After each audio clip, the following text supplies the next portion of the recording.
Yeah, good morning all. Can you all hear me?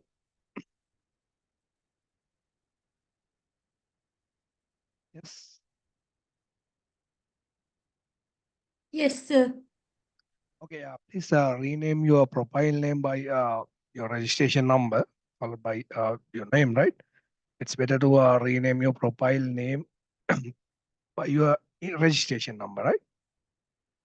Please rename.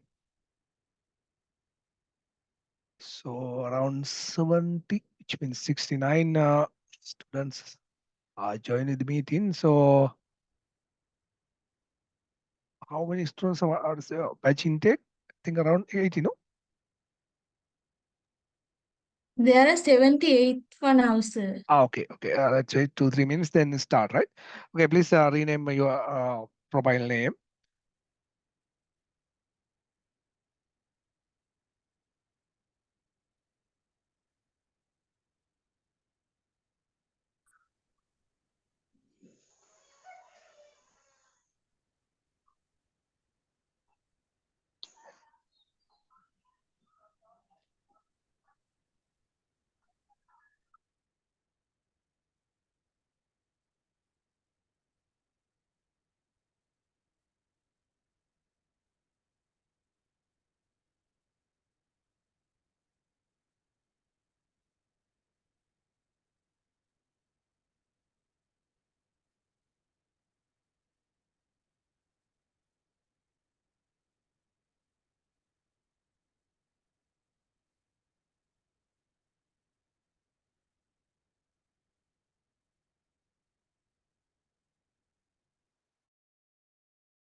Okay, I think now it's 82, so let's start, no? Okay, this is ICT Foundation course for the dental student. So let's start from basics. And by the way, can you all hear me? I think you can hear me, no? Yes, sir. Yes, sir. Okay, so in here, basically, we are going to discuss office package and basically the features that we need in our academic career. That's what we expect to cover. within this foundation course. Uh, in addition to that, I think internet and email and cloud computing component side, which are essential in nowadays in for our academic career. So today I'm going to discuss word processing module, right? So under that we'll discuss MS Word, right? So by the way, before going to the module, so as you know, how can we define the term called computer? How can we define the term called computer? Yes, anyone? Oh, if I ask what is computer, then how can we define that term, the computer? Yes, why do you use computer, and what is the main purpose of the behind the computing? Yes, anyone? How can I define the term called computing? Computing or the computer? How can I define? Okay, so I'll go to the one particular slide on the computing, right? So basically, yes, I think I have shared one presentation. Can you think now you can, yeah, I can see it, right? So uh, basically computing. So computing means any goal-oriented activity, right? So if you need some particular say results, right? So if there is any goal-oriented activity with data are called computing. So for example, in your academic career, you will let's say Z-score, right? So the goal is, so the main goal is ranking students, right?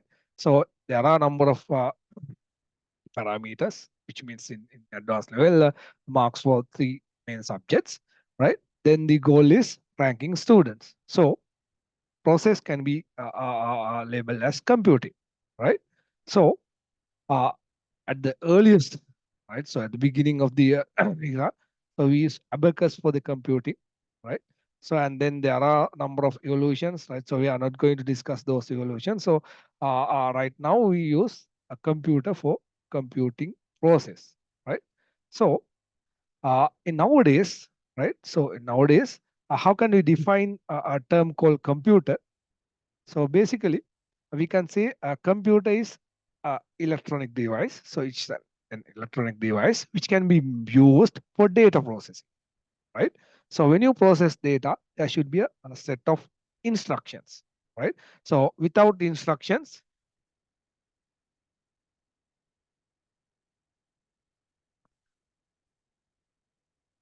yes, by the way, can you all hear me? Is there any problem regarding this? We can hear you, sir. Okay, okay, right. Okay, so basically, we need a set of instructions. In order to process data, we need a set of instructions. So when you provide instructions, we need a set of instructions. So set of instructions are called program, right? So according to the program, the computer will process the data, right? So set of instructions are called program. So computer has ability to retrieve, process, and store the data. So in order to process data, we have to input the data, right?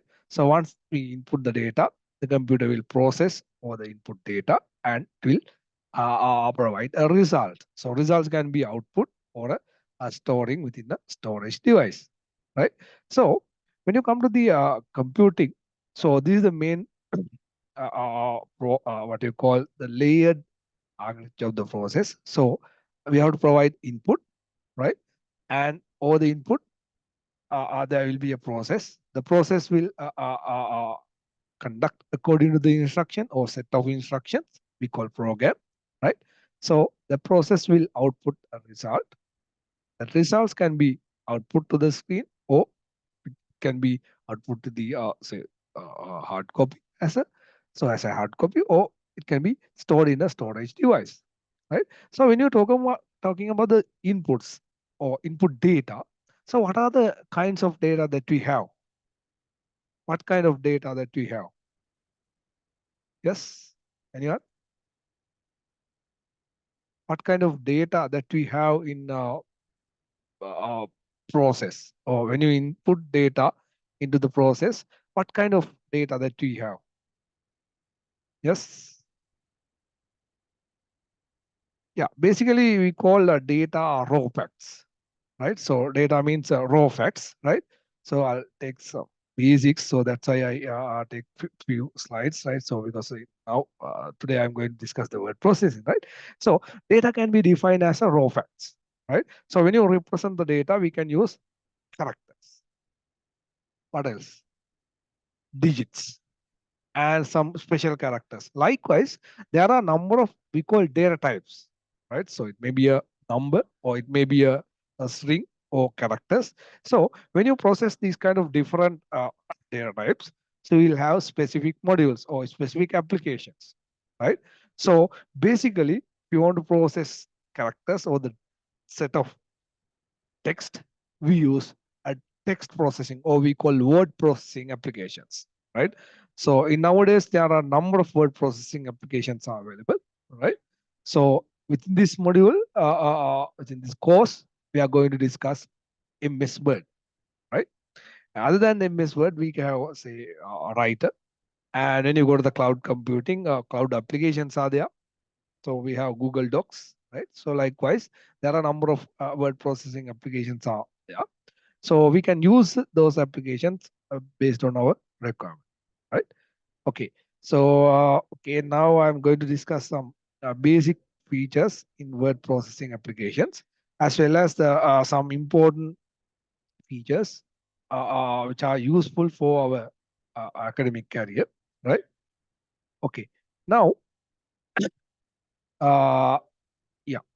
So I'm not going to start from the beginning, right? So first of all, I'll discuss some basic, what you call the important feature for our academic career, and then we have time. Then go to the some basic features. I think that's better, right? Because most of you have followed these kind of courses, right?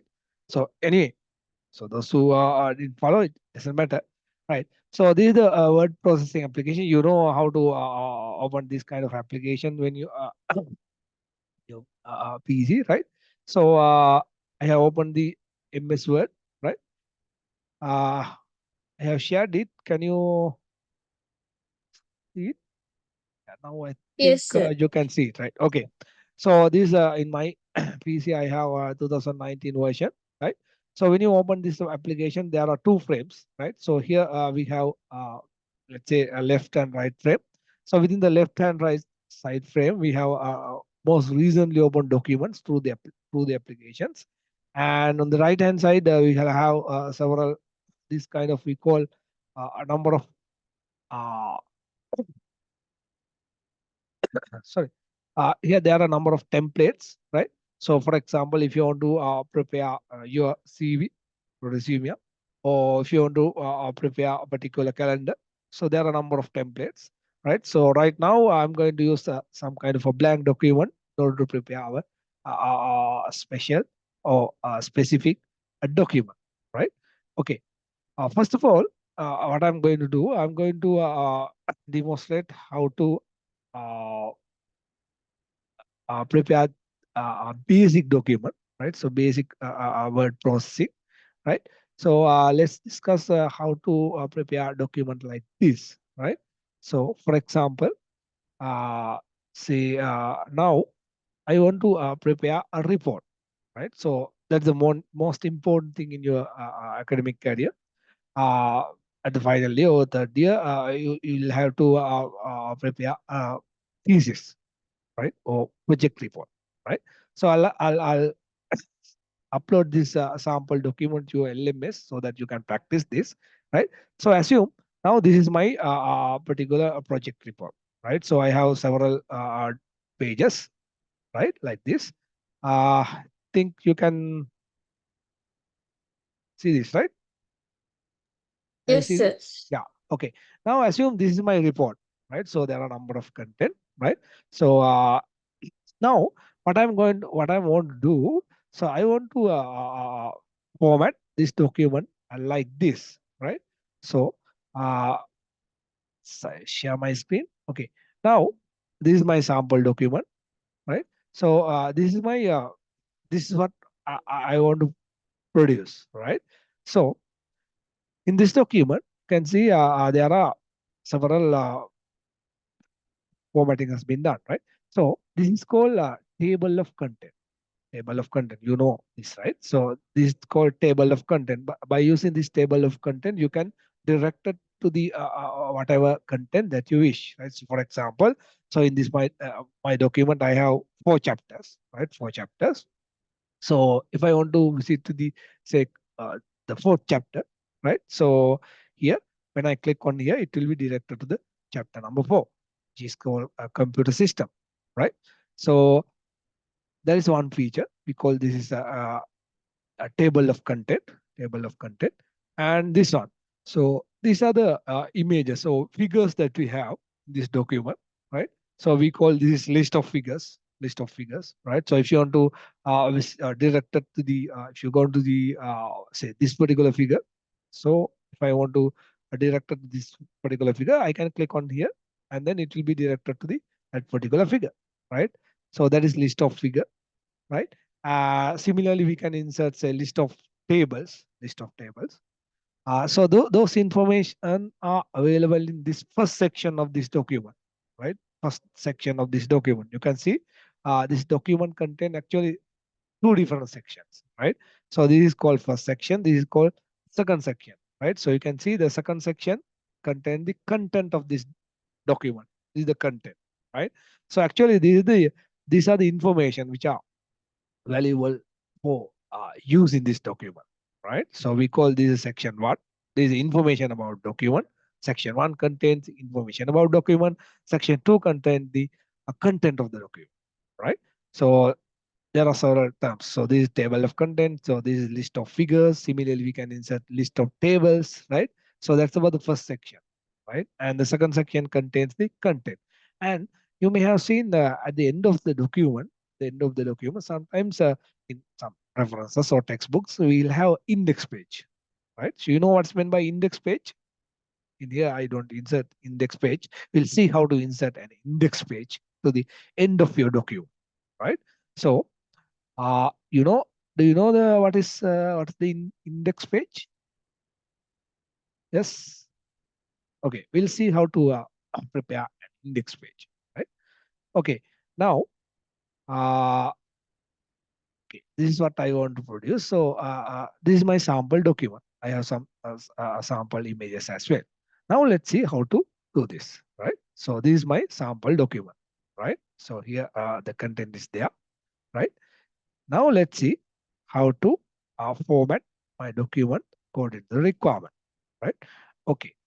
Now, okay.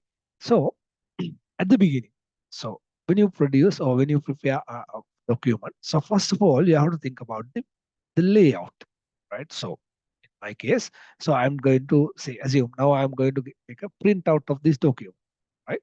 Then I have to think about the page size and the margins and how can you prepare this document like maybe I want to say apply some binding, right? So I want to bind this document, right? So we have to think about those things at the beginning, right? So actually before set this content, we have to think about the layout of the document, right? So first of all, I'll give you some brief introduction about this application environment, right? So, this is a title bar. So at the top of the application, it will have the title bar, right? So here we have a title of the application, and here I have saved my this document as computers, right? So we have to save this document, right? So once if you open a new document, right? So you can see this is the application name Word, and by default this is labeled by document 1, right? So first of all, you have to save this document. You know how to save this. Go to the file menu, and using the save as option, we can assign a name for the file, right? And from here we can select whatever location that you want to store or save my document. Let's go to the browse, and then from here we can select whatever location, right? So for the time being, I use say in 2024, right? Then I have a folder called say dental. So within this folder, I can assign a file name from here, right? And then I can save it, right? Just for the time being, I'll say exercise one. And the default file extension is docx, this, right? So, and then from here, I can save my document, right? Okay, so that's about the saving the document.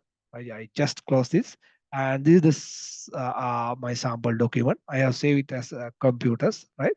So this is the title bar, this, and then in right hand top corner we have the close button, restore and maximize, minimize, right? And from the left hand top corner, you have these options. We call this quick access toolbar, right? Quick access toolbar. So we can enable or we can insert the options that you want. So for a time being, so this is clear, right? So within quick access toolbar, I don't have any options. So from here, when you click on this arrowhead, I will have these options. We can set this option into the quick access toolbar. So for example, I'll set say save option. Then without worrying about the saving option from the file menu, so you can use this option, right? Just you can click on this save icon. So if you want a new document, so you can go to the file and using the new option will take new document. So without going to that particular path, you can use this option, right? Create a document, create a black document. Likewise, you can access these options quickly. So that's why we call this quick access toolbar. Uh, for the toolbar, we can add these options, right?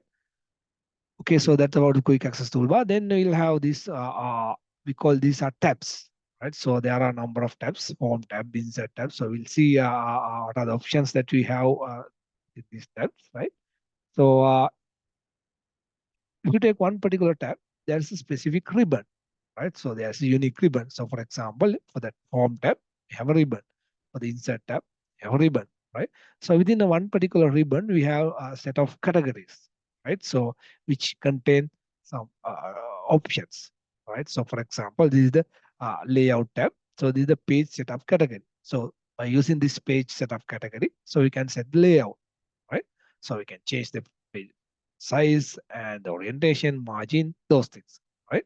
So that's about the tabs and categories. And when you go to the left side bottom corner, right? So from here we can find number of pages within this document, right? So right now I have 7 pages. Currently I'm in page number 1. So if I go to the page number 2 or 3, it says page 3 of 7, which means there are 7 pages. Currently I'm available in page number 3. And within my page, I have this number of words, right? Say 1078, right? So for example, if I add say word called say ICT, it's become 1079, right?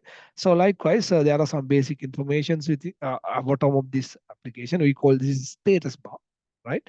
And when you move to the right hand bottom corner of the application, right? So you'll have this zoom in and zoom out option, right? So we have a slider, or you can use the mouse scroller while holding the control key. We can use this zoom in and zoom out option. And here we have the view of the view of the document. So currently I'm in the print layout. Means how it will be viewed in the print view. So if you want to save this one as a web page, so we can have a web layout, right? So those are the basic options. I think that's enough.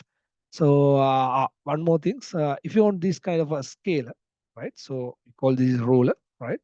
So you'll have some kind of a scaler, right? So if you want this kind of a scaler, you can go to the view tab, and from here there's a category called show.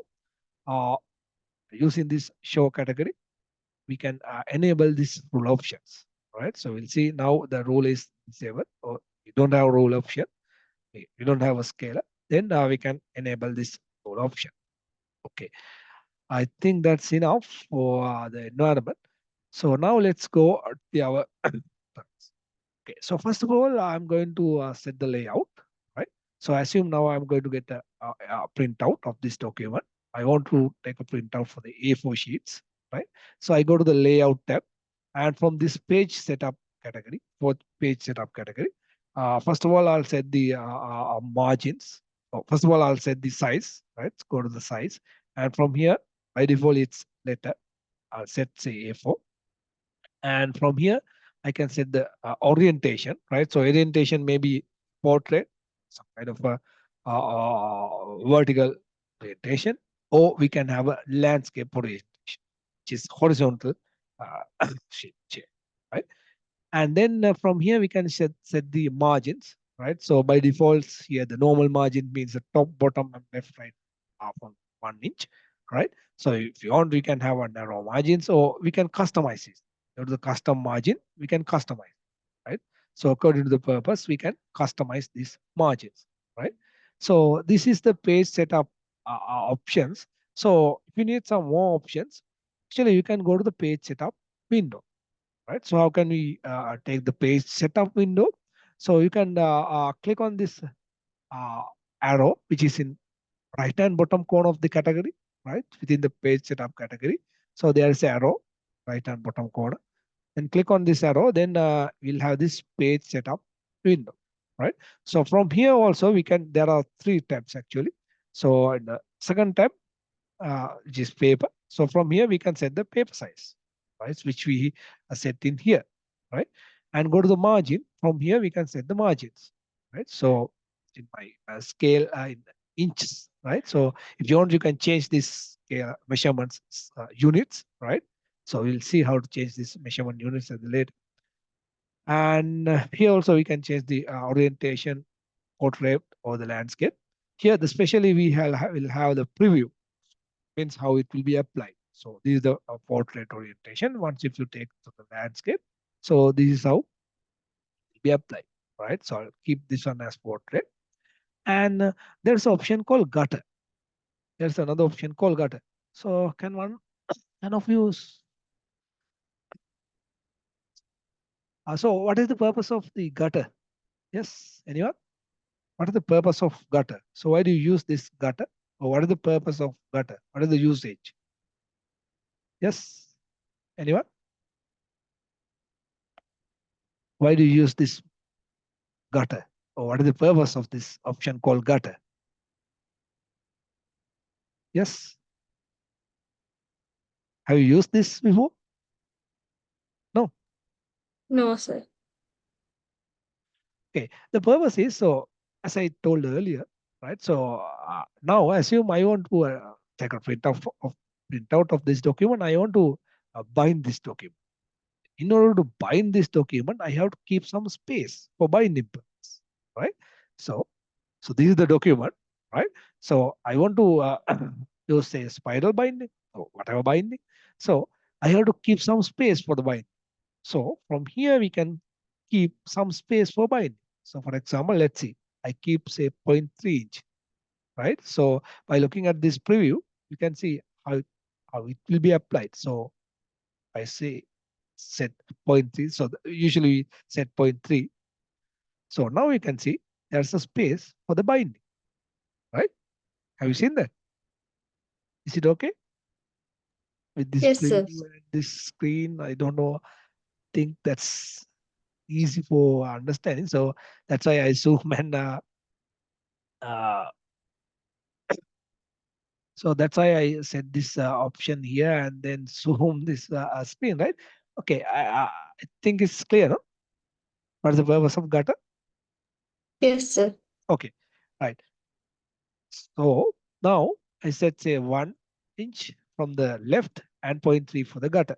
Now, if you look at the ruler, you can see it, right? So here, 1.3, 1, 2, 3. So 1.3 inch from the left margin, right? So left margin is 1.3 and the right margin is 1 inch, top margin 1 inch, likewise. Okay. So first of all, I'll select the whole content, all content. How can we select the whole content? So we can use the yeah, student set binding. Yeah, but the 22060. Yeah, good. So first of all, I'll select the whole content using the Control A key combination. While holding the Control key, I'll press the A means all. Then I'll select whole content. And first of all, there are a number of paragraphs, right? So all those contents are there. So I'll justify, align these paragraphs. If we have time, I'll explain what is justify, align, and all those things later.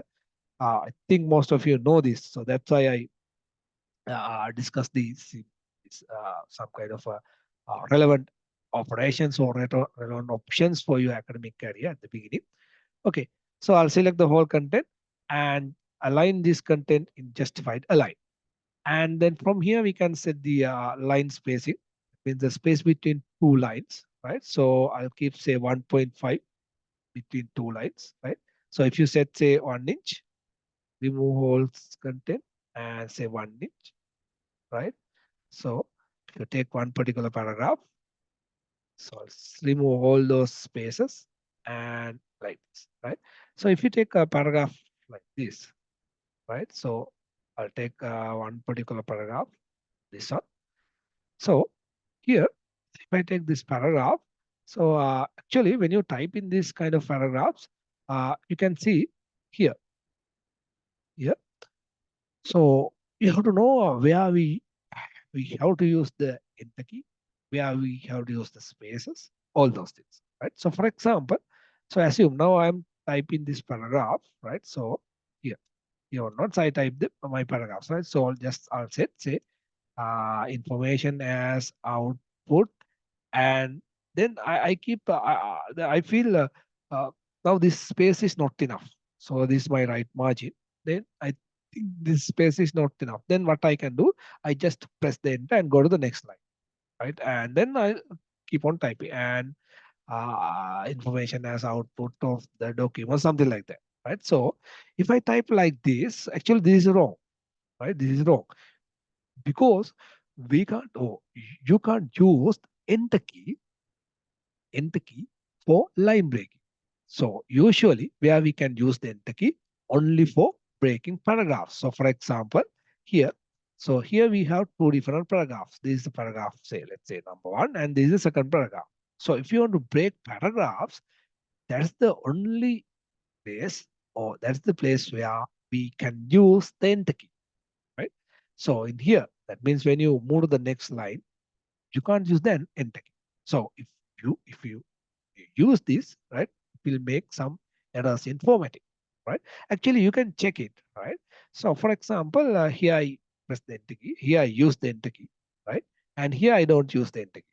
Here I use the enter key for paragraph breaking, right? So how can you check it? So you can realize that. So here in the home tab, so within the paragraph category, there's an option called show and hide, right? So you can enable this show and hide option, right? So which will indicate where we used enter key, right? So it indicate here we use the enter key. Here also we use the enter key. Here it's okay because here the paragraph break, right? So here also breaking the paragraph, here also breaking the paragraph. So likewise, so when you break the paragraphs, you can use the enter key. In other places, you can't use the enter key. All right. So there's another indication. So therefore, I just delete this enter key. Yeah. So there's another indication. What is that? In addition to the place where we use the enter key, there's another indications. Yes. What is that indication? You can see another indications by using this show and hide option. What is that? Yes. Anyone?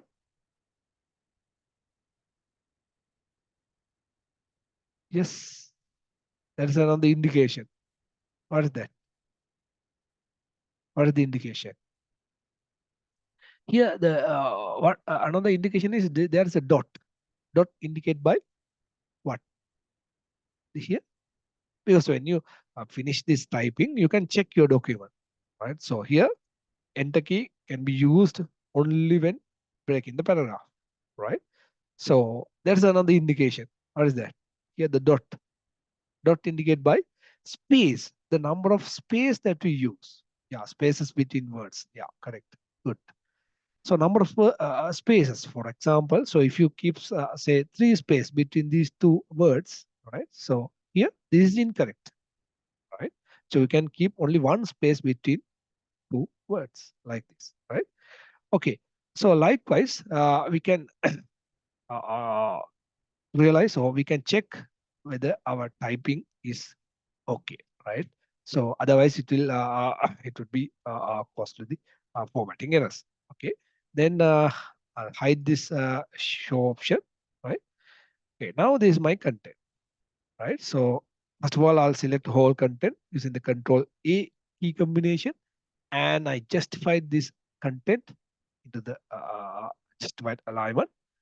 Okay, and after that, I'll keep say line space here, the space between two lines. So here, this is the default space, which scale to the one, right? So here we can usually we keep say 1.5 line space, right? Which means the space between two lines, right? So for example, if you select this paragraph, and then if you set say two as a line space, so here you can see that, right? There are two lines which we can insert between these two lines. That's why we call 2 point as a line space, right? Space between two lines. Okay, so usually I set say 1.5 as a line space. And if you take a particular paragraph, so you can keep some space before the paragraph and after the paragraph, right? So it says the remove space after the paragraph, which means it has been already set. So here also keep some space after the paragraph. I'll remove all those space, right? So then let's see here. If you take this particular paragraph, I can keep some space before the paragraph by using add space before paragraph. Right now, you can see some space before the paragraph. Similarly, we can add some space after the paragraph, right? So usually we keep some space after or before the paragraphs, right? So I'll select whole content, and then yeah, I'll remove space after the paragraph, and then I keep add space before the paragraph, right? Then if you select this paragraph, you can see there's a space before the paragraph, right? So there is no space after the paragraph. Here also, there's a space before the paragraph. So likewise, throughout the document, we will send that's based on your requirement, right? So in my case, uh, I set a space before the paragraph. Okay, okay, that's enough about the paragraph formatting. And when you select this paragraph, there are several ways, right? So if you want to select line by line, just you can click on this edge of the left edge of the paragraph, right? It will be selected the whole line, right? So if you want to select this entire paragraph, you can double click on here, right? And then if you want to select this whole content, you can click 3 times on the left hand edge, right? So okay. Now I'll go to my main formatting target. So that is our table of content. And along the table of content, we have to label the pages, right? So how can we label pages? We have to label pages by page number, right? So in this document, assume now I want to use two different numbering styles, right? So that is the content. So this is my content, right? The content pages should be numbered by, say, Arabic numbering style. You know what's meant by Arabic numbering style, right? And the first section, the section which contain the information about the document, that is table of content, list of figures, all those things are contained, or all those things are inserted into the first section, right? So that section or the first section should be numbered by, say, Roman numbers, right? Okay, then first of all, I'll add some empty pages or blank pages at the beginning of the document. So how can we add the blank pages? Again, there are a number of ways. So I place my cursor at the beginning of the document, right? And go to the insert tab. And from this insert tab, there's a category called pages, the leftmost category. And there's an option called say blank page. So if you want, you can insert the cover page as well, right? So for the time being, just say I'll insert the cover page as well, right? So I'll use say cover page like this. So assume I want this one, right? Okay, now I insert the cover page to my document, right? I'll insert the cover page, right? So this is my cover page, right? So just I type say 2024 as a year, and then the document title is computing, right? So if you want, you can insert some images, right? Okay, then I'll insert some blank pages, blank page like this, right? Now I have only one blank page. There's a shortcut as well. So keep your cursor in here, and you can use the control with enter key. While holding the control key, we can press the enter key. 2. Okay, now you can see I have 3 empty pages, 4 pages actually, including the cover page, and then I have 3 empty pages like this, right? And here onwards, I have a content. This is my content, right? Is it clear? I have 3 empty pages and cover page. Sorry, and Clear, sir. I have content. Okay, now I want to label these pages, right? So we call page numbering, right? So what is my requirement? I want to label my pages using 2 different numbering styles, right? So I have to use 2 different numbering styles. That means 2 different formats, right? So first of all, what I have to do, I have to break my document into 2 sections, right?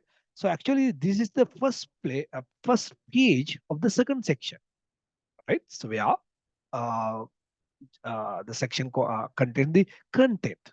All right. So this is the section where contains the content of my document. So this is the first section. This is the first section which contains the information about the document. So I place my cursor at the first page of the second section, and let's see how to break my document into 2 sections. Again, I go to the layout section, layout tab actually, the layout tab. So if you want, you can note down, right? So you can practice later. This is the layout tab, and there's an option called break. So within this page setup category, there's an option called breaks. So there are 2 breaks, right? So we call page break and the section break. So we'll discuss what is the purpose of the page break. And here I want to use the section break.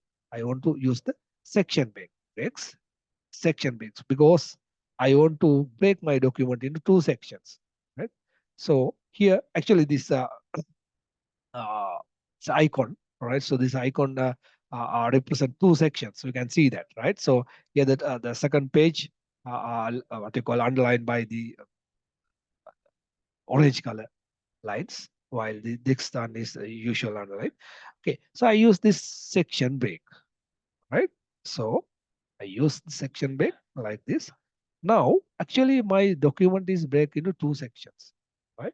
So we can realize that. So if you double click on this header option, this is called header option, right? The header part of the document. So if you double click on here, you can see this is the section 2.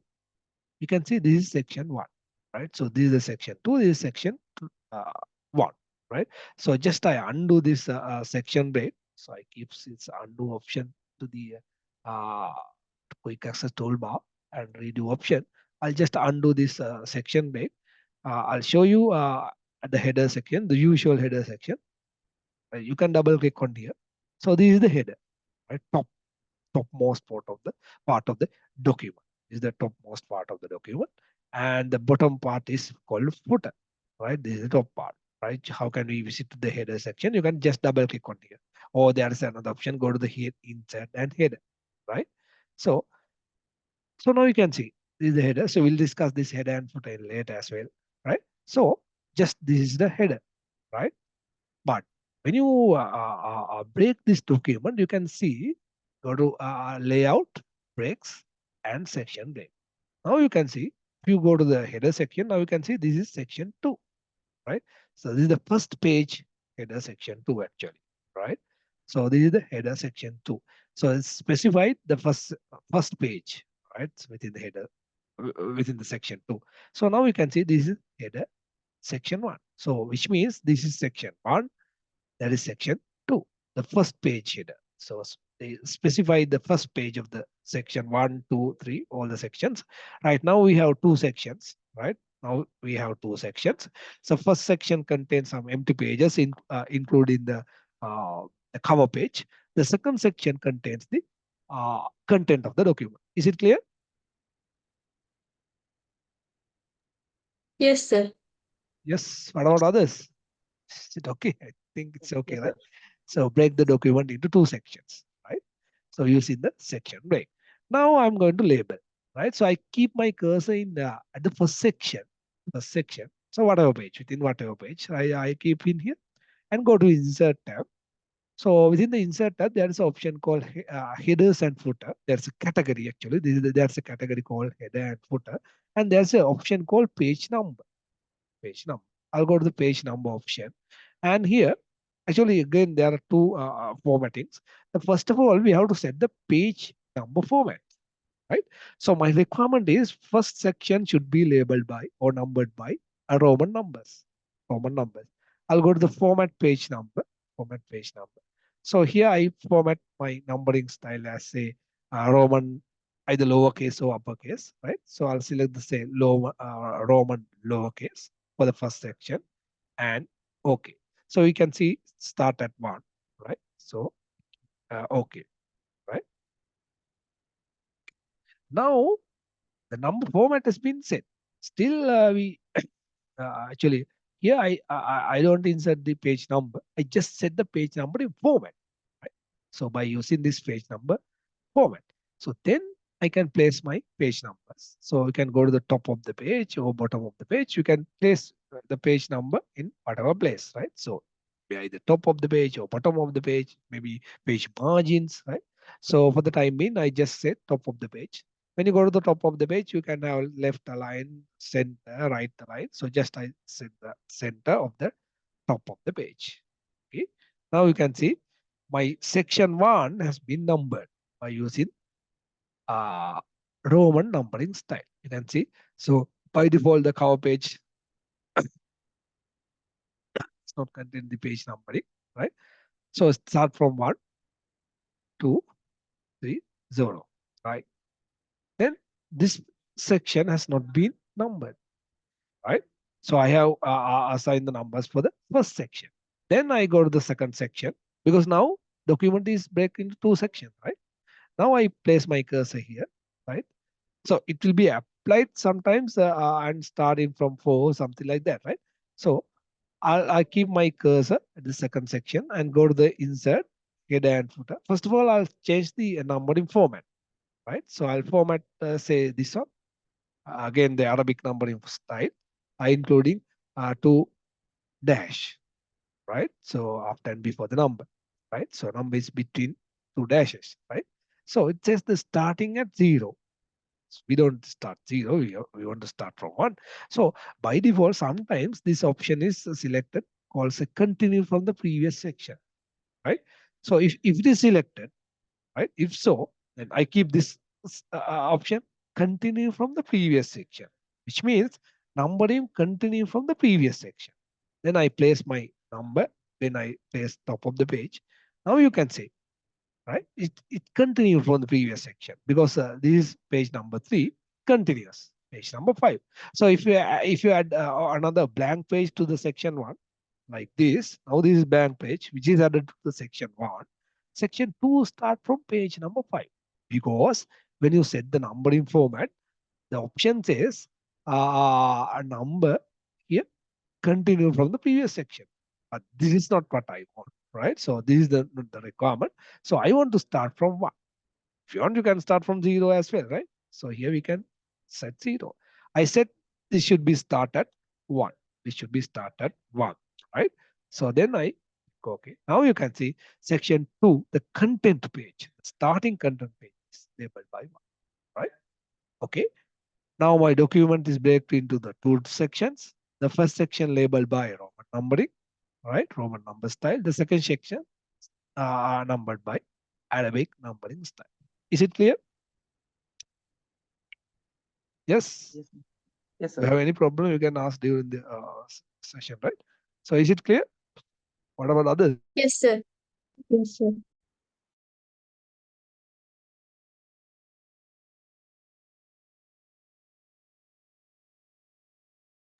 Okay.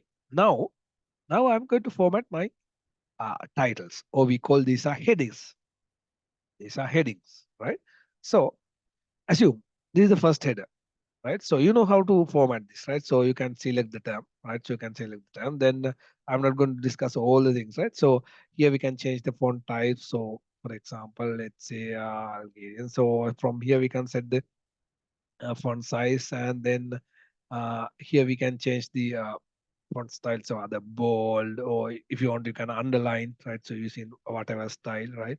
So here we can change the font color, right? So all those formattings are possible, right? So you can do those formatting, right? And then if you want center, you can do this formatting, right? So it has been applied according to your selections, right? So you can change this format, right? So size, all those things. So the only thing is, if you set this format for the first heading, you have to use the same format for the other headings as well. Other heading is so this is the main title, or we call this level one heading, right? Let's say this is level one heading. So let's see, this is level two. Let's see, this is level two. This is level three, something like that, right? So within this chapter, so this is the level one heading. So this is main title, subtitle, likewise. So this is heading one, this is the heading two, this is heading three, right? So we have a number of levels, right? So this is the heading one format. So if you apply this kind of format, you have to apply the same format for the heading one styles, right? So if you go to the next chapter, right? So let's say the next chapter is say operating system, right? So this is the second chapter. Then I have to apply the same formatting. I have to change the font type, size, color, all those things, right? So the one way is you can copy this format. You can copy this format, right? So you can select this and you can go to the format painter, right? And then we can apply the same format for the other chapters as well, right? So let's see, this is the second format, right? This is, let's see, this is the second chapter, right? So I have to apply the same format. I'll just move to the new page, right? So assume this is another chapter, right? So I have to copy this format and then apply to the next chapter, which is say operating system, right? So this is possible, but this is difficult because if it is level one heading, it's okay. What about the level two heading? What about level three? There are a number of words, right? So there are a number of titles which has to be formatted, right? So since number of words are increased, that is difficult. That is possible. That is time consuming, right? So therefore, we are not going to apply the formatting like this, right? So I just clear this formatting, right? So how can we clear? Select the term, and then from here we can clear the formatting, clear formatting option, right? And in word processing, there are a number of styles, right? There are by default numbering styles, right? So we can customize these styles as well, right?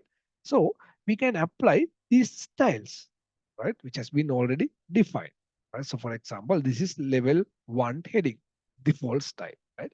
So we can apply these heading styles. So I'll select the main title and I apply say heading one style, right?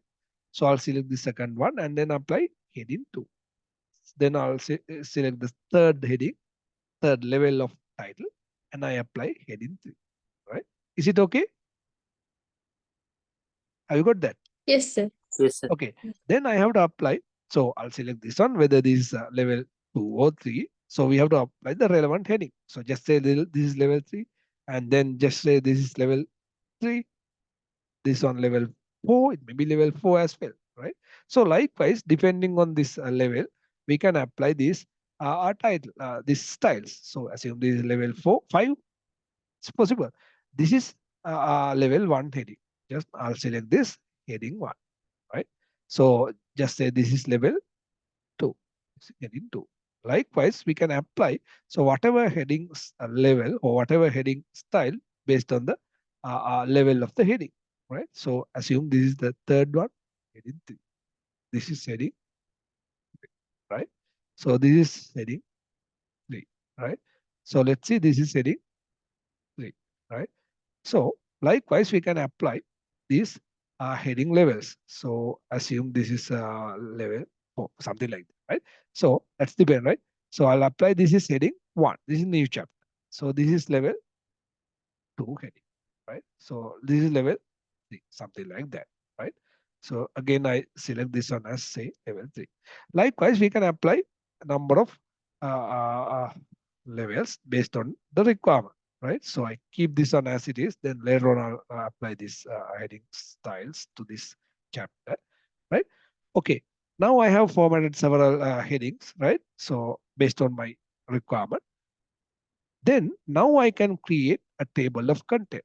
Actually, we can generate table of contents, right? So this is the first page of the section one, section two, right? And this is my heading one. This is my heading two, three. Similarly, I formatted the terms based on my requirements, right? So, okay, assume these are the chapters, right? So this is another chapter. For the time being, just I modified this, right? So just I modify these things, right? Okay, so yeah. Now let's see how to generate a table of content. How to generate table of content, right? So I go to the first page. Go to the first page means actually the first empty page, right? And the references tab. Then I go to the references tab. This is very important tab, right? Which you can use for the various purpose, right? So go to the references tab. And from here, there's a category called table of contents. There's a category called table of content.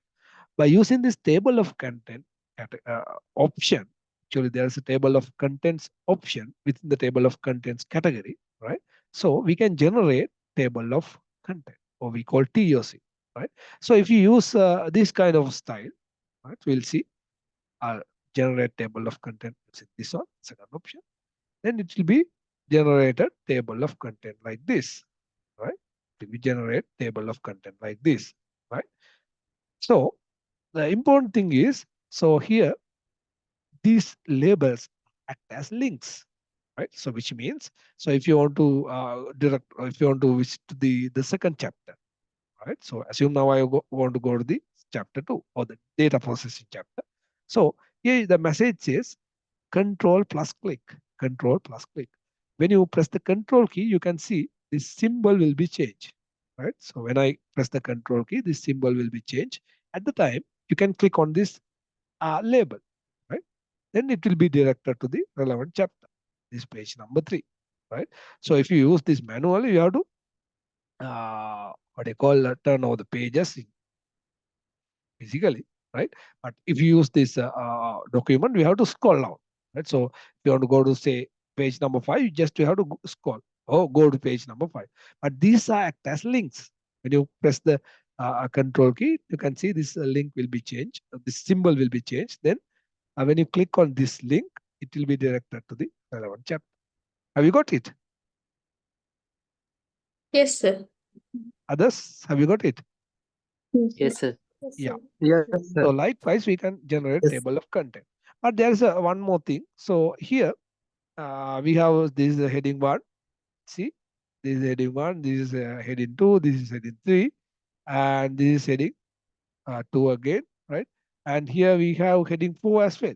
Heading 4. And here we have heading 5 as well. Type of data. Discrete data means heading 5. Analog data is heading 5. So this is heading 4. This is heading 5, right? So when you go to the table of content, right? So here we don't have the heading 4 and 5. We don't have the data types, discrete data types. So here we have only this level 1, level 2, level 3. This is level 2, level 3, right? So we have only heading level 1 and 2. Sorry, 1, 2, and 3. No, this is level 1, this is level 2. Actually, which can be which is indicated by these indexes, right? So this is level 1, introduction to computer data processing. Those are level 1. Definition of terms, programs are level 2. The computer is level 3, right? Here we have only heading 1, 2, and 3, right? So we can change it, right? Go to references. Actually, by default, this is a style, right? So we have only the heading 1, 2, and 3, right? Which is the table of content. So we can modify this. We can customize this. You can go to the custom table of content, right? Then you will have this kind of a window, right? So from here, we can customize it, right? You can see it will be generated table of content including up to level 3. So you can increase this number of levels. By default, this is 3. So from here, we can increase. Say, I'll increase up to heading 4. Sorry, 5, right? And then from here, we can change the template. So this is the classic template, right? This is the fancy template, right? So you can change whatever format, right? So here we have the tab leader, right? So there's a leader. So if you want, by default, that leader is dotted line. So if you want, you can change by say dash likewise or underline, right? Like this.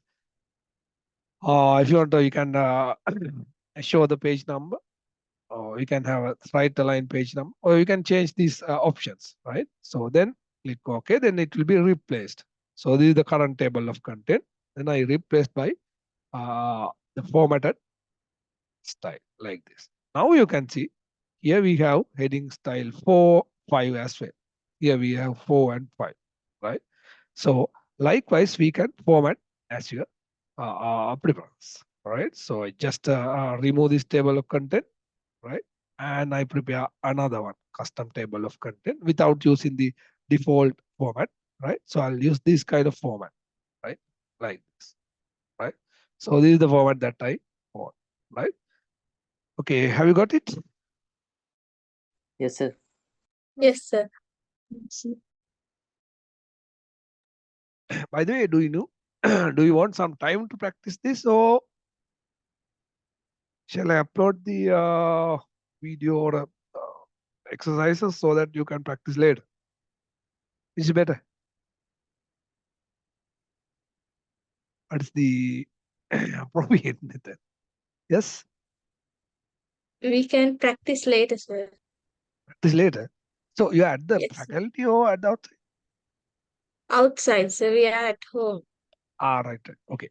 Okay, then I'll upload this material. I think you have access to the, do you have the LMS access? Yes, sir. Okay, I'll upload this material to the LMS so that you can practice these things later, right? Okay, Okay, sir. okay. Now, this is the basic thing, table of content, right? Okay, now assume I want to update this document. So for example, after typing this these things, so once if you insert this content, right? Assume now I want to insert some images, right? So I want to insert image to the first chapter, right? So I want to insert figures, we call figures, right? So I'm going to insert some figures, right? So this is the computer. So I go to the insert. So this is how we insert the picture. So go to the insert tab and pictures, right? So for the time being, I have several images within this here. Yeah, computer. No? Yeah. So I insert this one, right? So once if you insert image, you will have this picture tools. There's a tab called picture tools. So when you select this image, you will have this tab picture tool. When you select this, you'll have picture tools. So which means this tab can be used to format this picture, right? So for example, when you select this, you'll have picture tools. If you want to what you call crop, or if you want to remove some unwanted area from this image, you can select this, and then there is option called crop, right? There is option called crop, and then we'll enable the crop option.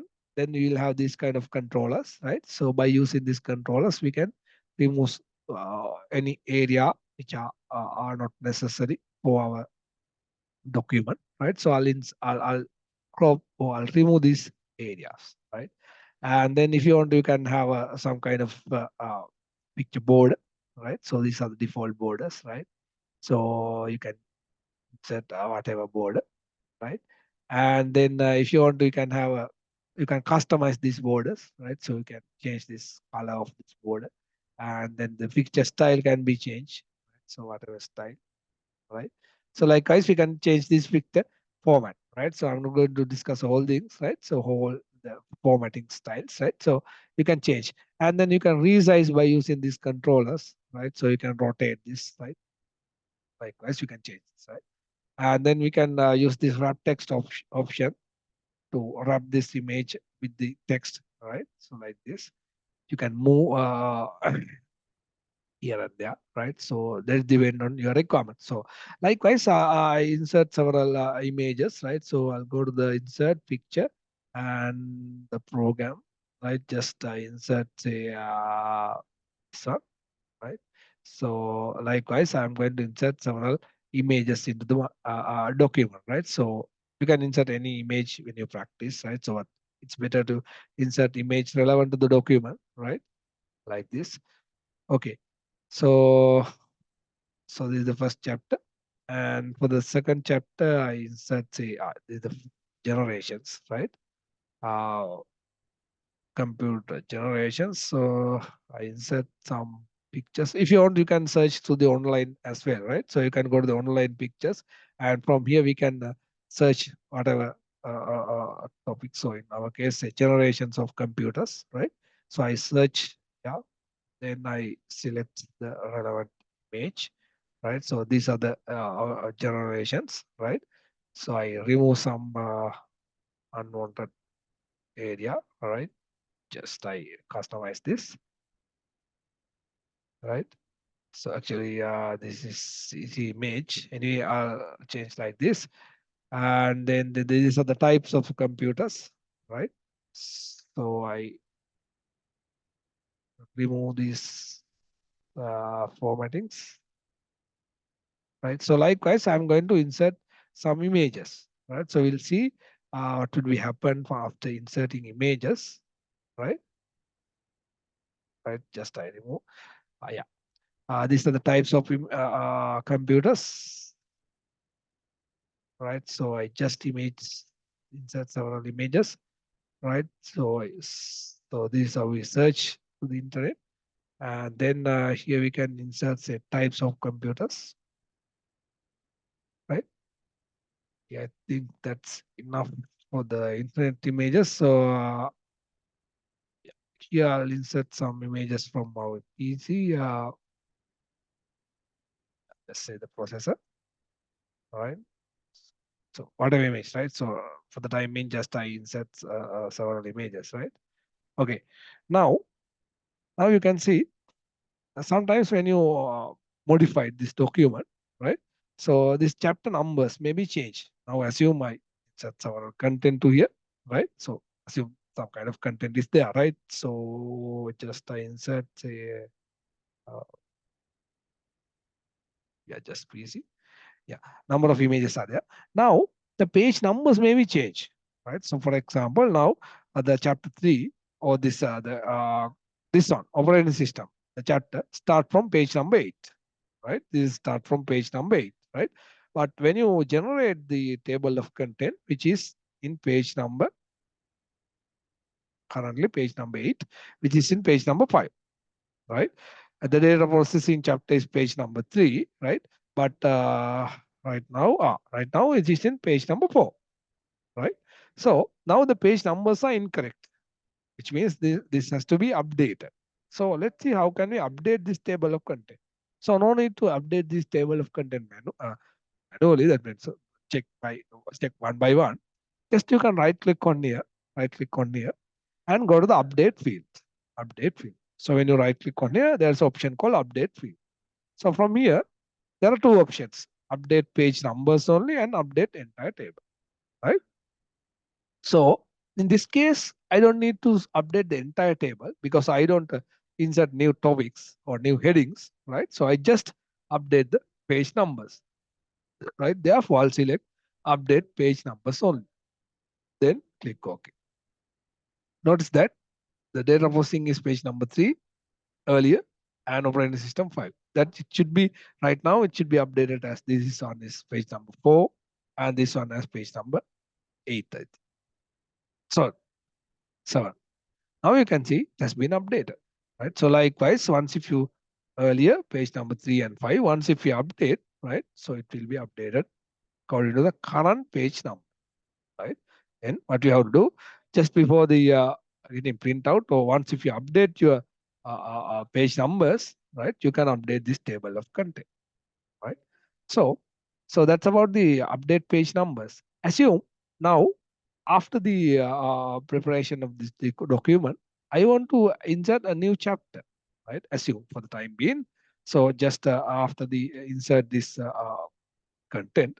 So I want to insert chapter, say assume in between chapter number 1 and 2, right? So this is the first chapter, Introduction to Computers. And this is the second chapter, which is, say, data processing. So before the data processing, assume I want to insert another new chapter. I insert a new page, and just for the time being, just I take some topics, right? So this is my new chapter, computer networks, right? So I'll select this and apply heading mark. So assume this is the level 2 heading, and assume this is level 3 heading. Assume these two are level 4. Right? So assume these are the title of my new chapter. Can be there, right? So just I insert only the images, right? So I just take image from the internet, right? So go to insert online pictures. So I'll take yeah, this kind of image, right? Introduction to computer network. So this is my image. I have only image, right? So you can insert any content, right? So when you practice, you can insert any content.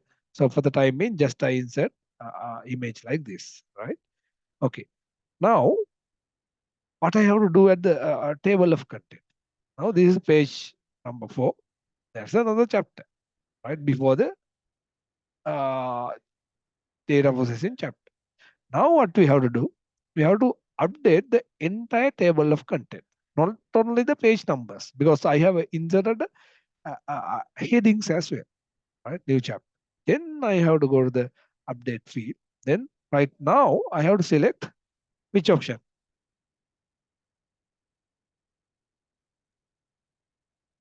Entire table. Yeah. Now I have to update entire table because I have inserted some headings, new headings, right? So then I go to the update table, entire table, and click OK. Notice that. So please notice that uh, here, right now you can see computer networks come to the second chapter and the relevant headings are there. Have you got it? Did you Yes, understand? sir. Yes, sir. Yes, sir. Others? Yes, sir. Okay. So that's how we customize the headings, right? So now I have inserted several figures, no? Yeah, several figures are there, right? So how can we label these figures? So we have to label these figures, right? So there are two actually. There are two method. There are two styles which you can use, right? So first one is just you can go to the references, right? So we use table of content category earlier. Now we use this captions category. Caption. We call caption. So this is the caption, figure captions, right? So I select the figure and go to the insert caption. Insert caption. So default number. So this is figure 1. Right? So this is according to the order I have selected. This is the figure 1, right? So assume I made mistake. I select this one, right? I select this one. So when you go to the insert caption, according to my selection, this is the first figure. According to my selection, this is the first figure, right? But this is not the first figure. So just I insert word. So go to the insert caption. This is the first figure according to my selection. But according to the order of the document, this should be figure. Which one? Should be figure 2. sorry, sorry, 2. Yeah, it should be figure 2. But assume I made mistake, then I select this one as figure 1, right? According to selection. So the captions done by the selections. So figure 1, then I say just the program. Say just I said say program. I said this one as say process, right? Say process, right? So I select the figure 1 and label as process. It's a process, right? Then I made mistake, right? I made mistake. So go to the next figure, right? Go to references, insert caption. According to selection, this is figure 2, right? So this is computer network, all right? So this is computer network. So this is computer network. Then I align into the center. So this is another image that is say computer generations, right? So generations of computer. So I'll set this one as figure 3, computer generations, all right? So just again, I align this, okay? Keep in mind, I made mistake, right? So I set say word, right? So yeah, again, I go to references, insert caption. This is figure 4 according to selection, right? So this is the computer type. Sorry. Right. So this is computer type. I just align to the center of the document. Right. So what is this? This is PC, general PC, figure 5, personal computer, right? So likewise, I can label these figures, right? So just I label these figures, right? So let's see, this is a processor, right? Right. I think that's enough, right? Okay. Now I noticed I made mistake. So this is the figure 1. Then when I notice this mistake, so don't worry about that. So if I go to the insert caption, according to the selection, this is according to the order, this should be figure 1, right? But according to selection, this is the figure 1. Then I select this one. So when you select this, they check the order. Application check the order. Order means the page which is appear in the document order, right? So now this one take as a figure 1, right? So this is introduction. So let's say the parts of computer, right? So now according to the order of the document, this is figure 1, right? This is figure 1, right? Okay. Then let's see what happened to the others. All those figure labels are updated. Have you seen that? Have you noticed that, right?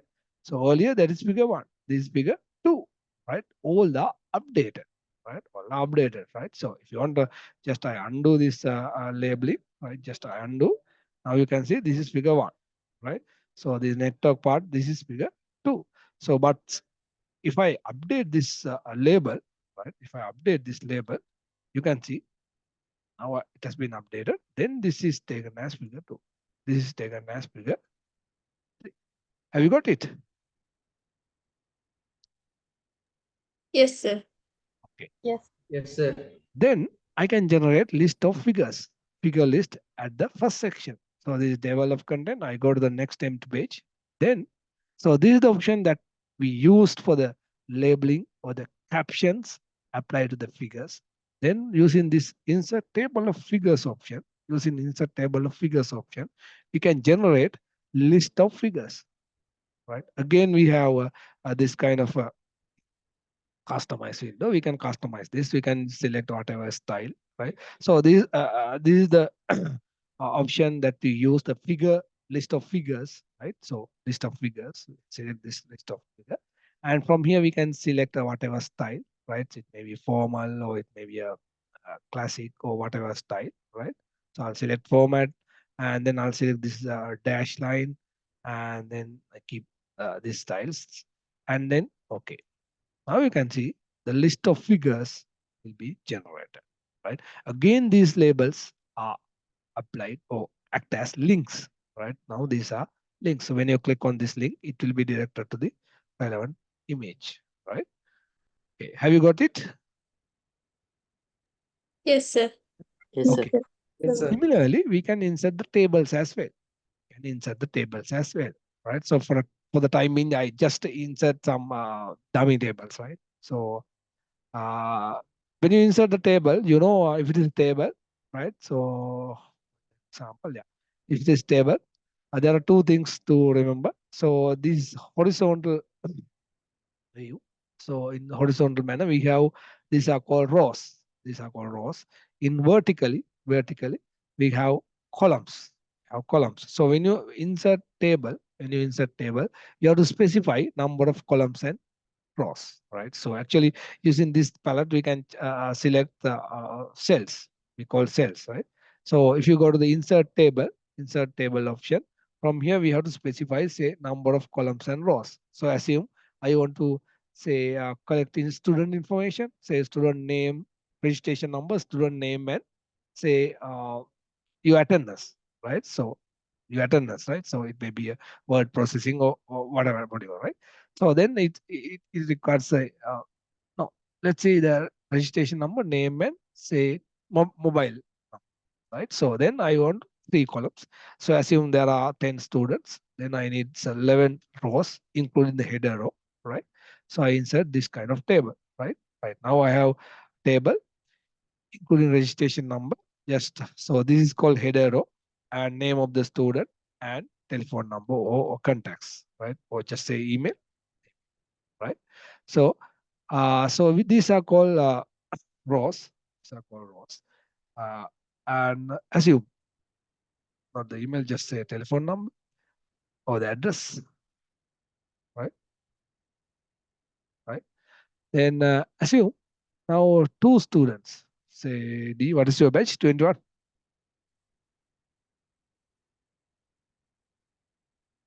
Just say 22. 21. 22. 22, right? Just say 22 like this, right? So assume just I say Mal, right? Right. So assume these 2 students, right? So those are from say assume Dumal or they are twins. Then their address is same. Then I have to merge these two, no? I have to merge these two, right? Then how can you merge? Before that, so when you insert this table, right? So when you select this table, you will have the table tools. Yeah, table tools, which means these 2 tabs can be used to format this table, right? So for example, if you go to the design tab, so we can have a default, so this is the default style. So we can have number of styles are there. So you'll have any style, right? So depending on your requirement, you can select whatever style like this, right? Like this. So, and you can change this shading color, all those things can be changed, right? So I'm not going to demonstrate those things, right? So you can test it. So you can practice, right? And then you go to the layout tab. So you can change this layout. So for example, if you want to merge these two, if you want to combine these two, right? So for the time being, just let's see, I want to insert another column to the right of this address column, right? Then just you can right click on here and go to insert column to the right. Or you can go to this rows and columns option. From here, we can insert column to the right, right? Assume I need 3 columns. So at the same time, assume I want to insert a row, right? A row below, not the below, above the header row, right? Then I can insert above the header row. So likewise, right? So you can customize this. Assume by mistake I made say D22 3. There is a student called say D22 2. Then I have to insert a row below this row. Then I'll select here and insert row below the first row, first data row, right? So likewise, we can customize as you wish, right? Or according to your requirement, right? Say whatever name, right? So now what I want to do, I want to merge these two. So this is called one particular box, or in table we call this is a cell, right? So I want to merge, or I want to combine these 2 cells. We call merge cells. So how can we merge these 2 cells? I'll select these 2 and merge. I'll select these 2, merge. I'll select these 2, merge. Assume these are some basic subjects. So I want to demonstrate the marks, say basic mathematics, say English. And so these are basic subjects. So I'll select these 3. I want to combine these cells. So I'll select these 3 and merge cells, right? Say basic subjects. So like this, right? And I can align these texts using this. If it is a cell, there are 2 alignments, right? So by default, now this is a left align within this cell. If you want, you can center, or if you can right align, right? Left, center, right. So that is the what we call horizontal alignment.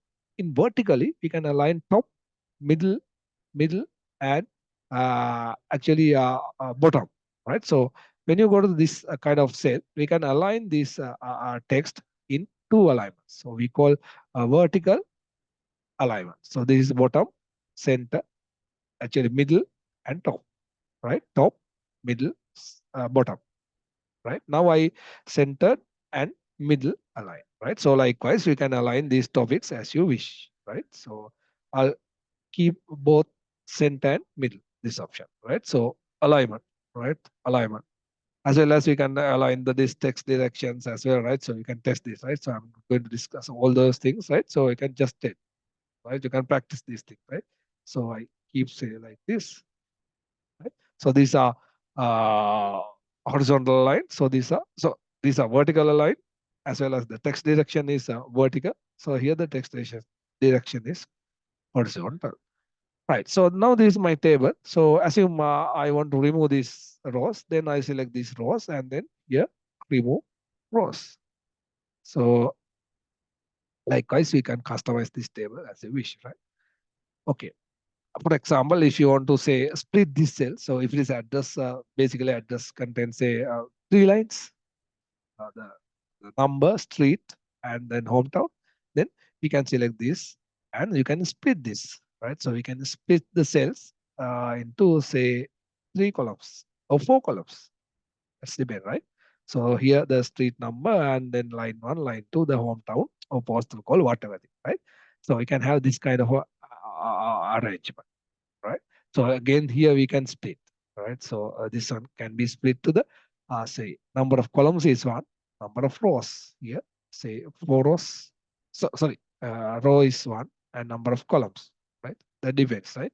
So for the time being, just I keep this one as say 1 row and sorry, 1 column, 2 rows like this, right? You can customize, and this cell can be split into say 1 column, sorry, 1 row, 4 columns like this. Similarly, right? So you can customize as you wish, right? So that depends, right? So according to the requirements, you can customize like this. So here is say the postal code or whatever things, right? Have you got it? Did you understand? Yes, sir. Sorry? Yes, Yes, sir. Yeah. So that's a requirement, right? So now assume this is my table, right? So I remove for the time being, just I remove these rows, right? Oh, now I have to label this label. This is the first table actually, right? So this is the first table. Then how can we label? Similarly to the figure labeling, go to the references, go to the insert caption, the figure one. This is not a figure. This is table. This is table. So therefore, I have to select table from here. Here's the table. So this is the first table, right? So this is the first table. Then I select table 1, click OK, right? And then I can label say student data, student data. So this is not relevant to this document, right? So anyway, so yeah, here assume I have another table. So I just insert table like this, right? So then I label this, right? So go to references, insert caption, right? So this is the second table, right? So I'll say the network mediums, right? So I go to here, I insert another table, right? So right now I just insert several tables, right? So without content, right? Without formatting, without content, go to references, insert caption, right? So this is the table 3, right? So I'll say computer types, right? So likewise, right? So yeah, I think that's enough. Okay, that's enough. I have 3 tables. I label 3 tables. So this one, table 3, computer types, table 2, network mediums, and table 1, that is student data, right? Right. So if you want, you can insert table at the beginning, right? So yeah, here program is there. I'll insert another table here, right? So I made mistake. Assume I made mistake, right? So I want to update this, right? So when I update this references, insert caption, table, it will take as table 1, right? So the program types or types of programs,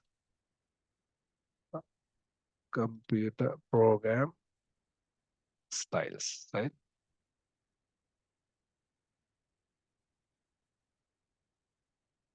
Right. So now you can see it has been updated as table 2. I'll move this table into the new page. Now I can insert the list of tables. I can insert the list of tables into the another empty page, right? So I go to there and references.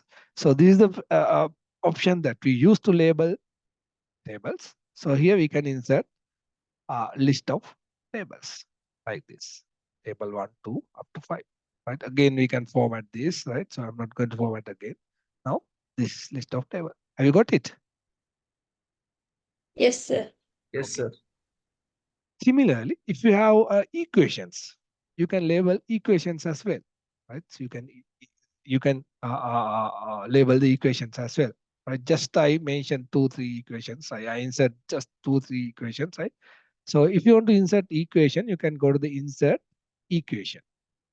So there are a number of available equations, right? So area of circle, expansion of sum, Fourier series, right? So likewise, if you want, you can insert your own equation, right? So go to insert equation, right? So when you insert the equation, first of all, you have to look at the structure of the equation.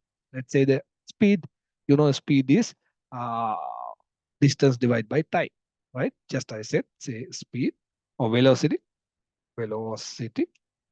equal distance divided by time. Distance divide by time means that is a fraction. You have to think about the structure. So here there are a number of structures. So we can use these structures for any equation. So in basic one, say this is a fraction, right? So then we can say here distance divided by time. Distance divided by time, right? So that is the first one. The second one, let's say the average. Average. Again, I go to the insert. You know these things, right? I assume you know these things, right? Insert equations. Then the average, average, right? Say average. Average equals say fraction. So average, sigma xi divided by say n. So in that case, we have to use this kind of summations, right? Summation. So I use this kind of a structure, right? So in this structure, here we have to use xi. Xi means some kind of a script.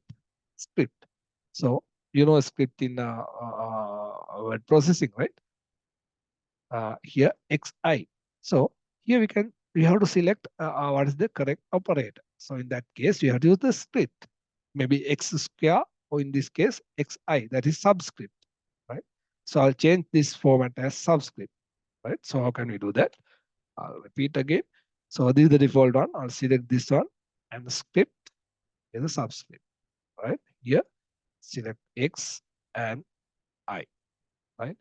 Here I equal say 1 to say 8, divide by 8.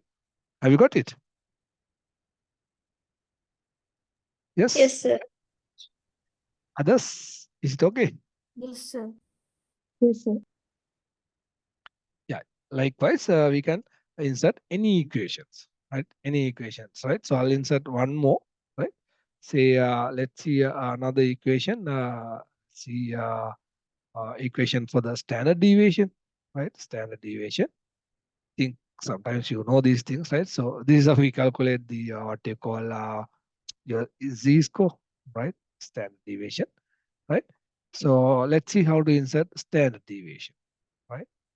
Equation for the standard deviation, right? So I'll take this equation from the internet. Yeah.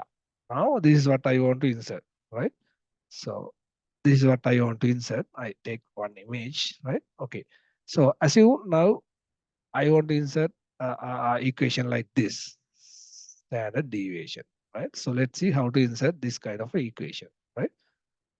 So here, what is the first one? Here, the first one. What is this term? X means what is the structure? By looking at here, you can see. Yeah. What is the structure for this SX? Subscript. Sorry? Subscript. Yeah, I have used the subscript earlier. Subscript SX. Then when you insert the equal symbol, right? You can see here. All right. So from the right hand side, what is the structure? What do you call the first of all, we have to select this square root, right? So this one, square root, right? So just the square root, right? So if it is a already, if it is a 1 or 3, you can use this kind of, or this one, right? Square root with a degree 2, right? So maybe degree 3, something like that, cubic root, right? So just for the time being, I use this one. So inside the square root, what is the structure? should be which one? Fraction. Fraction, yeah, fraction. So you know the denominator and the numerator. So denominator and numerator. So here we have to use summation, right? Summation rule, right? For the variable of the summation, we have to use, so this is xi minus x bar square, all right? So we have to use, say, some kind of a script, that is superscript. So within the variable of superscript, we have to use bracket, square, yeah, this kind of, no, the square bracket, just a parenthesis. So within the parentheses, there are two variables. One is subscript, the other one is x bar, right? So this is subscript minus, and the next one is x bar, the bar. Here, the bar is there, right? Okay, now formatting is okay. Now you can fill the variable s x, right? So here, I equal 1 to, first of all, you can insert the format, right? Then it would be easy. Otherwise, that is difficult, right? So if you insert the variable at the beginning, it may be meshed, right? So here, 2, here. If you want, you can insert the parentheses, and within the parentheses, we can set, say, n minus 1, likewise.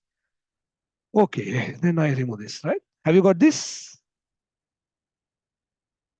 Yes, sir. Yes, sir. Yes, Oh, sir. it's okay to upload this video. If it is possible, I just have a recording. I'll upload this, right? So if it is possible, right? I don't know, right? Okay. Now we can label these equations as well. I think these are useful for the equation, right? So for your report writing, right? So you can select the equation and go to the references, insert caption. In this time, not the table or figure. From here, we can select the equation, right? So just type in a remote, right? And this is the first equation. Actually, you can place this, right? So this is the, say, velocity, something like that, right? So velocity, right? So you can just alignments, and then you can change this alignment, right? Okay, so this is, say, for the time being, just I said the caption for this one, right? Equation 2. So here, the equation 2 is, say, standard deviation, right? Okay, that's enough, right? Okay, I have only two equations. So then I can insert list of equations in my report, right? So this list of figures, this list of, we can have titles, right? List of tables, and the fourth empty page. Assume I don't have empty page, then I have only 3 empty page. Then go to the first section, all right? Then insert new empty page, right? 4 and 5, right? Okay, so go to the insert table of figures. In this time, equation list. Then I keep this formatting as it is. Now I have 2 equations. I have only 2 equations, right? Yeah, right. Again, these are links. When you click on here, it will be directed to the relevant equation, right? Okay, have you got it? Did you understand? Yes, sir. Okay. Now, actually, now assume this is not what I want to format, right? So I want to, by the way, do you want break?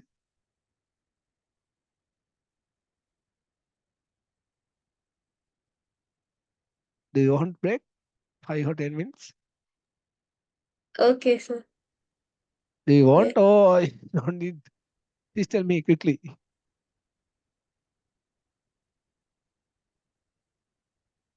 Do you want break, or shall we continue? We want to break. Sorry? We Only want to one break, sir. student asked the break. So what about others? There are others. Yes, we're going to, sir. Hello? Send me message if you can't speak. Yes, sir, So, we are there. sorry? We are there. Yes, sir means which one? Yes. Yes, for what? Shall we have 10:45? Just 10 minutes, eh? Just 10 minutes, then I'll start again, right? Okay. I have a 10 minutes break.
Okay, shall we continue? Okay, sir. Yes, sir. Okay, right now. Okay, right now, we don't have a chapter labeling, actually chapter numbers, right? Chapters are not numbered, right? So we call chapter labeling. So assume now I want to number these chapters, right? So for example, this is the chapter 1, right? So assume I want to use some kind of hierarchical numbers, right? So this is the first heading or the main heading of the chapter 1. So this is the heading 2 of the chapter 1, this let's say 1.1.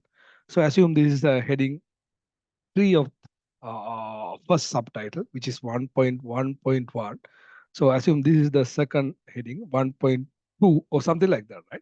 So that depends, right? So this is the second heading, 1.2, right? That is the second heading of the chapter 1, right? So now I want to numbering like that, right? So how can you use, how can you do that, right? So we can use sub-numbering styles. We can use sub-numbering styles for that, right? So before that, let's see how to apply this sub-numbering for a specific content, right? So for the time being, just I take one particular, let's say one particular content, or we call a list, right? We will have a particular list, right? So in list, within the list, we have list items, right? So items can be numbered, right? So all the items can be numbered. So for the time being, just I take one particular item, one particular list, right? So which can be used for numbering, right? So I'll take this kind of a small list, right? So I'll take when you go to the computer program, right? So there are okay, this one, right? So I'll copy this list. So this is what I want to do, right? This kind of sub numbering. Just I clear this numbering, right? So what I want to apply this kind of numbering. So this is item 1, this is item 2, right? So within the item 1, we have two sub items, right? Functional and logic. So here we have procedure, OOP, and reactive, right? So here, if you want, we can have another level, right? So let's see how can we apply this numbering, right? So first of all, you have to select this whole list, right? So whole list, right? So let's say the topic for this programming styles, right? So this topic, let's say this level 3 heading, right? So I'll select the whole list, and from here, go to the home tab, and then from this sub numbering styles, we can select any numbering styles. So this is what I mentioned. So this is a hierarchical structure. So if you want, we can have this kind of a structure as well. For the time being, I'll select hierarchical structure, right? So if I select the hierarchical structure, so at the beginning, it will be applied the level 1 numbering style, right? Level 1 numbering style. Then we have to customize this. So I'll select these two items. Actually, these two items should be numbered by level 2 style, right? Then I'll select these two. Then we can have these two options to customize increase indent and decrease indent. So within the paragraph category, we'll have a increase indent and decrease indent option, right? So I use say increase indent, right? Here, these three should be in increase. So level 2 heading, therefore we can increase the indent, right? So there is a shortcut as well. So if you want to say decrease, we can have this decrease indent.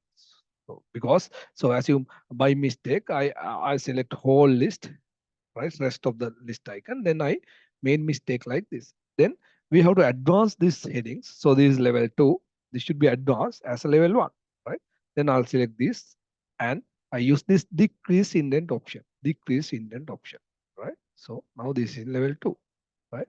So if you press enter in here, it is in level 2. Then if you want to go to the next level, so if you want to update this one as level 3, you can increase the indent, right? Say C programming, right? So again, when you press the enter key in here, it will be in the same level, heading 2. Then if you want to move to the next level, you can have a increase indent. say problem. Likewise, we can customize this list, right? Have you got it? Yes, sir. Yes, sir. Okay. So once if you apply this kind of a list, or if you format it, then you can change the another style as well. So this is hierarchical style. So we can have this kind of a style, right? So no need to format again, right? Okay. That's about the sub numbering. Again, we can customize this numbering styles as well, right? So you can go to the sub numbering list. You can change this. You can define a new multi-level style, or you can change this list. I mean, you can change this style. So for example, so you can go to the define new number format. So for example, these level 1 headings are labeled by Arabic number style, right? So we can select this and we can change this, right? So we can define new style. So go to the define new style. So here the first level, we can change this. So for example, if you want, you can change the first level by, you can number the first level by English alphabet uppercases, right? Like this. So now Arabic, you can number the first level by English alphabet uppercase. And we can change the second level as say English alphabet lowercase. And you can change the third level as Roman lowercase. Likewise, we can change it, right? Okay. Now you can see first level labeled by English alphabet uppercase letters, and the second level is English alphabet lowercase, and third one is Roman number format. Likewise, you can change as your requirement, right? Okay. Have you got that? Is it okay? Yes, sir. Okay. Again, if you want, you can change this hierarchical structure as well. So in my purpose, I want to use hierarchical numbering. For what? For these heading styles. Because now these chapter titles, right, are labeled by heading style. Right? Give me 1 second, right?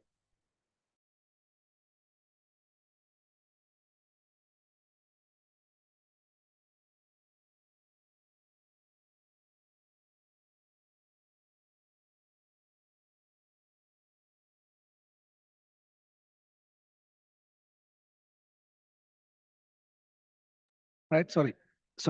Now I want to numbering this heading styles. So because this is heading 1, this is heading 2, you can see, right?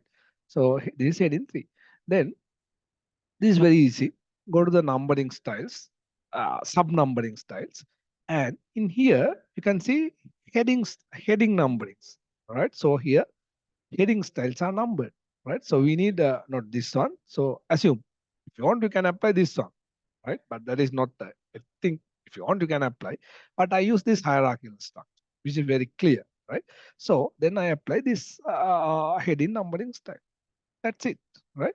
Now you can see this chapter heading 1 numbered by say 1 level 1. So the heading 2 numbered by say using 2 levels 1.1. This one is 1.11, right? You can see this is 1.2. This is 1.21, right? So likewise, all the titles, all the text formatted by heading styles are numbered.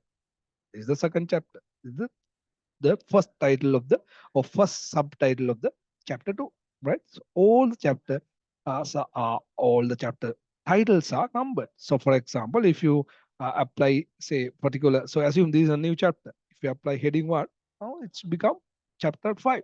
So assume this is heading 2, then this will become 5.1. Assume this is heading 3 and this is also heading 3. These are subtitles. So if you apply the heading style, which are numbered, right? So no need to worry about this sub numbering, right? So you can apply numbering like this, right? So both say heading 4, right? So likewise, we can apply easily sub numbering styles, right? Okay, have you got it? Yes, sir. Yes, Is it clear Yes, for others? clear. Okay. Now, assume now the chapter numbering is okay, headings are okay, but assume now this is not what we need in formatting. Right? So for example, so heading 1 is formatted, but this is in left align, and then the font type is Calibri Light, size is 16, the color is light blue, something like that. So if you want, you can customize this, right? So no need to worry about this formatting. So if you want, you can have your own formatting for this heading 1. So how can we format it, or how can we customize this heading 1? Just you can right click on here and go to modify option, modify, right? So from here, we can modify this heading 1, right? So we can change this font type. So for example, I'll change font type like this. See, let's using this font type, right? So size has been so increased at 24. Then if you want, you can bold, apply bold, right? 24 is small. Yeah. Then I center this title and click OK. Now you can see it, right? So this is numbered, so you can customize this, right? You can customize, right? So if you want, there are some other formattings as well. For example, numbering format, right? So define new numbering format, right? Likewise, those options are there. Right now, I have just formatted the text. Okay, this is the level 1 heading, right? So not only this one, right? So all the text are labeled or formatted by level 1 heading are changed, right? According to the heading 1 format, right? So no need to worry about the other titles, right? So all the titles are formatted by heading 1, right? So I'll move to the new page, right? So this has been changed according to the heading 1 format, right? So no need to worry about the other titles, right? Just you can change the heading 1 format, right? So not only heading 1, so you can change the heading 2 as well, right? So according to this, we can change, say, I'll apply another font, and then just for the demonstration, I'll apply this kind of color, right? Bold, right? So and then size, right? So I'll increase this 14 or 16, right? You can see level 1, level 2 headings are changed, right? So if you want, you can change the level 3 as well, right? So let's say this is level, 12, and then just I bold, right? So likewise, I can change it, right? Like this, level 3 has been changed, right? Now, all side chapters are numbered, right? So then I have to update this table of content now, because we have a new chapter, right? As well as the numbering titles are numbered. Then I have to update entire table. Now you can see our table of content has been updated. All right. Okay. Have you got it? Yes, sir.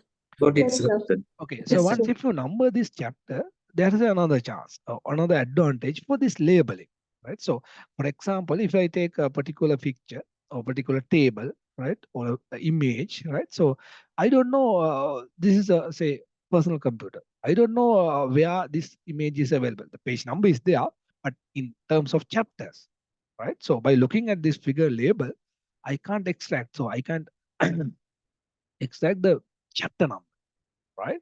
So page number is can yeah, right? So that is represented.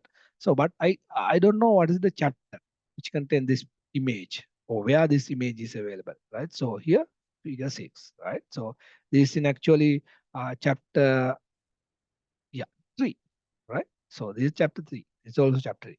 So this figure number can be followed by chapter number. For example, let's say the chapter 1, sorry, here chapter 3 figure, this is not 4, then in that case, yeah, this is the first figure of the chapter 3. So we can say figure 3-1 or T3.1, right? Whatever format, right? So somehow we can, what you call, represent chapter number including the figure number, right? So how can you do that? So go to the caption references, go to the caption, right? So here there's an option called numbering. There's a button called numbering, right? So I'll click on this numbering here. So once if you labeled, or once is if you numbered the chapters, then only we can have a chapter number for the figure labeling, right?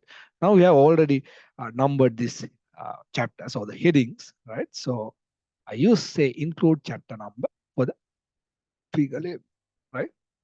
So we can have a separator. So for example, if you want, you can have a semicolon or dash or period. So I use the hyphen, right? And click OK. Now you can see figure 3-1, right? So Have you got it? So here, figure 3-1.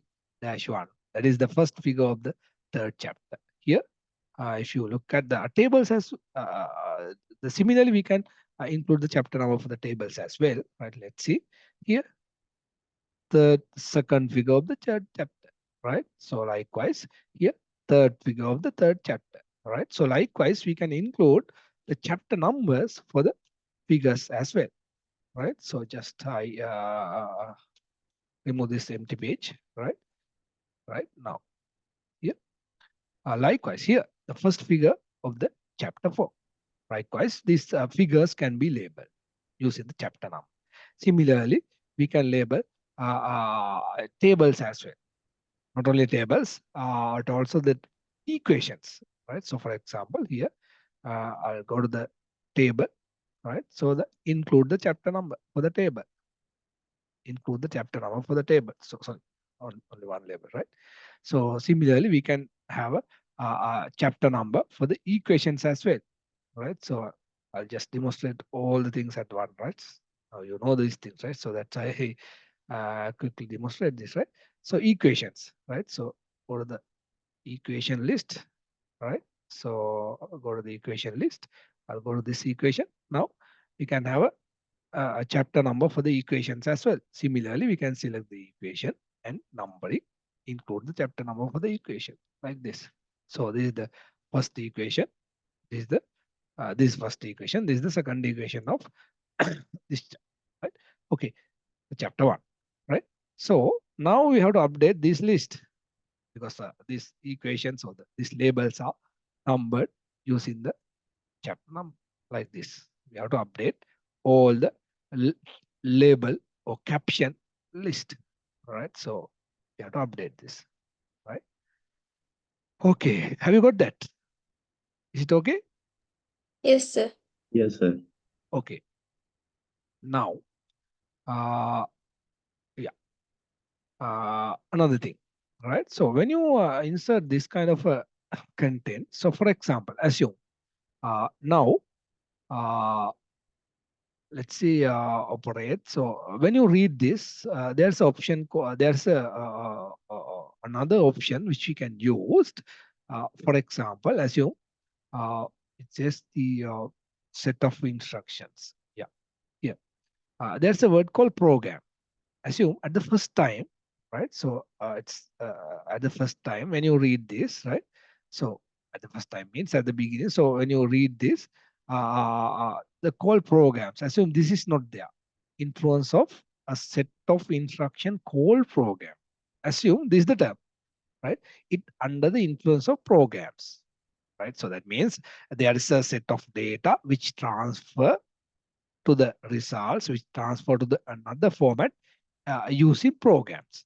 Assume the reader don't know what's meant by program. When you read particular paragraph, assume, so those who know the computing, they know what's meant by programs, right? So assume there is a person who don't know the programs. Surely we have to address that point, right? So what we can do, we can have a description for this word. So we can have some kind of a note for this word, right? So in order to do that, we'll have a option called footnote. Insert footnote, right? So we can have a note at the bottom of this page we call footnote, right? So I'll select this term, right? And I can insert a footnote, right? Then there is there's some kind of a number, so which is 1. So because this is the first term that I'm going to apply the footnote, right? So there's a link, actually there's a link between the description and this word, right? So it takes this one as 1 and go to the bottom of the page. Then here we can say program is a set of instructions, right? So assume there's another word called this. They are called memory. We don't know actually. Assume the reader don't know what's meant by memory, right? Then I can select this, and I can have a footnote, right? According to the order, what should be the number for this? To link this with the footnote, it should be 2. sorry. This should be 2. labeled by 1 or 2. 1 is already taken. This one, 2. 2, sir. oh, it should be, this is not 2 because according to the order, this should be 1, right? Then once if you insert the footnote, automatically they take this one as 1 memory, right? This is so that's just type in, delete this, right? So, or just I on insert another word. So you can see, right? This one taken as 1. The earlier program is 1. Now this is become 2 because according to the order, this should be 1, right? Then the 1 is there, right? So then I can say computer memory is something like that, right? Memory used for holding data or blah, blah, blah, right? So when the reader reading this, you can see when you move, if it is a soft copy, when you move your cursor, you can see when you place your cursor there, the description is displayed, right? So no need to visit to the what you call, go to the footer or the bottom of the page. You can find the description, right? So when you move the cursor over the term, you can see, oh, the description will be displayed, right? Have you got it? Yes, sir. Yeah. Got it, sir. Likewise, we can have a number of descriptions. So for example, in here, let's say accept data or whatever, right? So let's say another word, say produce, right? So if you insert footnote, it will take a footnote in here, right? So because here there's no, produce is in next page. This is third one, right? So likewise, we can insert footnote according to the requirement, right? So okay, that's about the footnote. And then I will have another option called footer. Footer. We use the footnote. We have used the table of content, footnote, and then we use the captions, right? And the next one is say headers and footers. Headers and footers. So what is the purpose of header and footer? So assume now I want to say mention within this report. So actually this report is about the computers, right? So I want to insert the term called, so this is introduction to computers, right? So this report based on the computing term called computing. I want to insert that term for each and every page of the content, right? So within this document, there are 2 sections, content and the first section, which contain the information about the document. So for the content section, I want to insert a term called computing, right? So that's what the content of this document, right? So each and every page, actually bottom of each and every page, I want to insert the term called compute. In that case, I don't, I do that. So I can insert the term each and every page one by one, but without going one by one, there's a easy way to insert that term. So you can use the footer, right? Go to the insert tab, and there's an option called footer, right? Footer. So here there are a number of default formatting. So the default footer styles are there. You can use either one, right? So for the time being, I use a default one. So this is the plain one, right? Footer, right? So when you enable this footer option, this here, both footers and header option, right? So header actually, header is already contains the page numbers, right? So we have inserted the page numbers to the header section, right? So within the footer section, that's empty, right? So I delete these 2, and then here I type just say my word, say computing. Then from here I can change the format, right? So as right, so we can change this format, right? Computing, and then if you want, you can underline or bold or whatever format, right? So you can change this, right? Okay, then you can color, right? Okay, now so when you go to the these headers and footer tools, right? So this is the tool which you can use for format this footer and header. Just I close this, right? Now this is the document. So if you look at the each and every page, right? So the term computing is available, right? Term computing is available, right? So because we insert this one into the footer, right? So not only the second section, the first section here also contains that word, right? The computing. But assume I don't need that, right? So therefore, what I can do, I can go to the footer section, right? And here there's an option called link to previous. That is, this footer is linked to the previous section as well. If you want, you can disable this link. Now I disable this link, right? Now the computing is there. The first section also contain, but if I want, I can remove this. Just I remove this and look at the second section. Again, the second section also a link. Then I remove this link. And then I insert that word, say computing. Right? Now you can see the first section don't have that footer. Right? First section don't have, but second section it contains that footer, because the second section does not link to the first section, right? So if you link with the previous section, so whatever word or whatever text or whatever content available in the footer of the first section link with the second section. Now I remove that link because there are two sections, right? So these sections contains the same text once if you link with these sections. Now I have removed this link, all right? So I have removed, right? This link has been removed. So therefore, now you can do any formatting for the second section, which is not affected or which is not included, which will not be included within the footer of the first section. Have you got it? Yes, sir. Okay. Similarly, we can insert whatever terms to the header section as well. So for example, assume your registration number, let's say 21, no, 22001, right? So likewise, so you can mention your name or whatever thing, right? So author's name, right? So you can format the header sections as well, right? So I'm going to mention, right? So both headers and footers can be included, right? Okay. That's enough for the, yeah. One more thing, that's about the insert headers and footers, right? So we discussed the table of content. Yeah. And next one is how to insert an index page. Right? So have you seen index page in textbooks?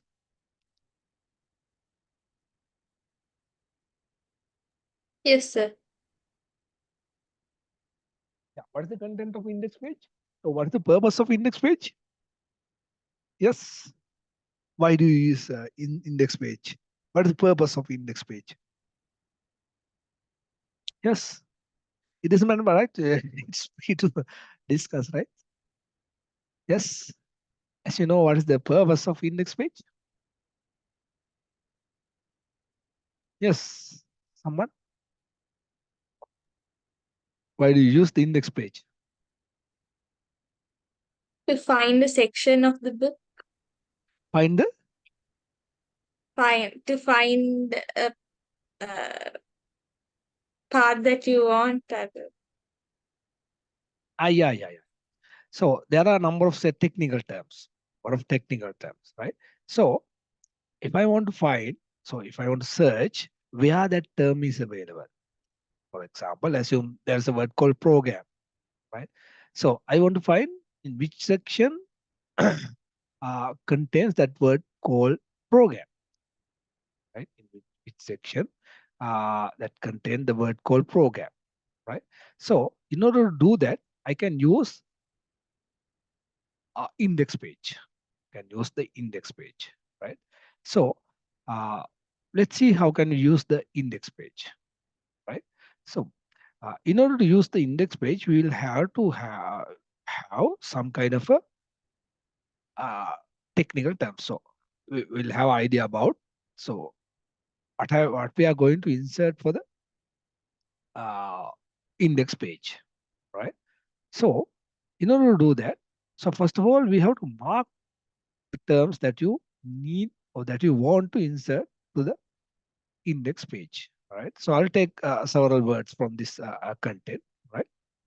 So first of all, I'll select say a word called say program or instruction, right? Okay, I'll take there's a word called instruction. Yeah. say instruction, this one, right? So I'll select this term instruction. And first of all, I have to mark where this word is available within my document, right? So where means the page number. This is available in page number 1, sometimes in page number 2, sometimes in it may, right? Page number 2, 3, 5, 8, something like that, right? So first I have to mark this, right? So I don't need to search this one by one. Just I can select this and go to references tab. Then in order to do this, there's a section called index category. Index. Give me 1 minute, right?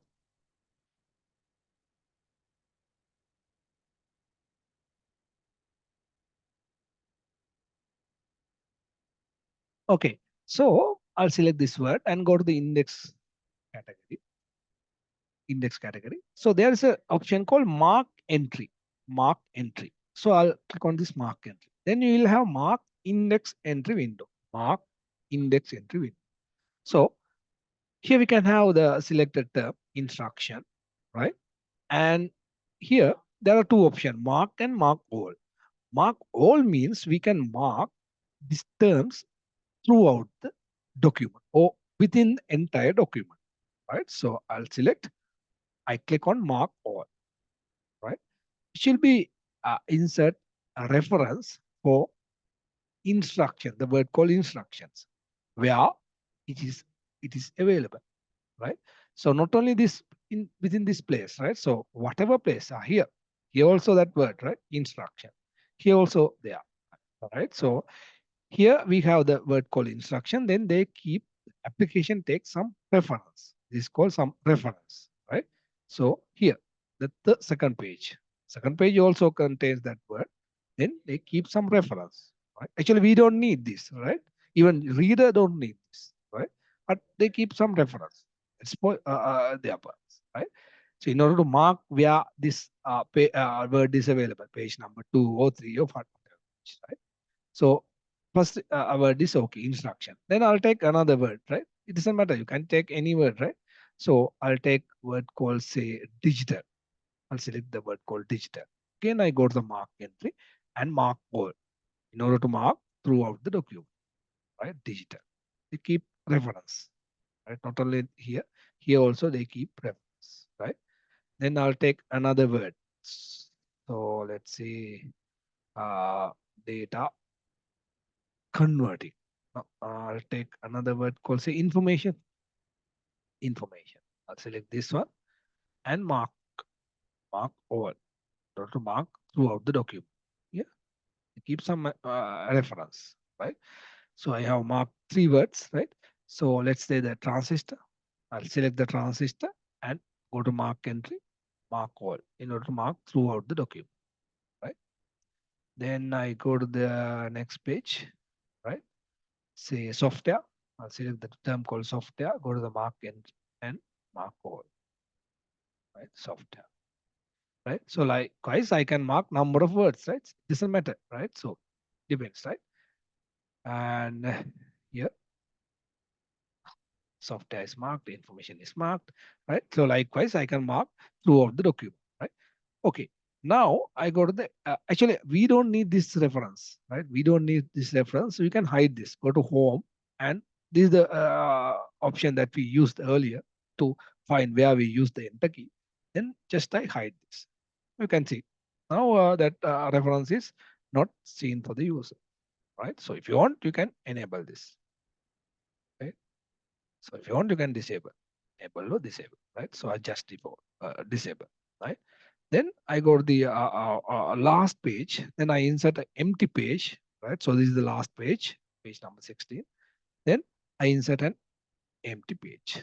Okay, now this is my empty page, right? So now I have to produce, I can generate index page, right? So go to references, right? And you can go to the mark entry. We have marked it. And there's an option called insert an index. Insert index.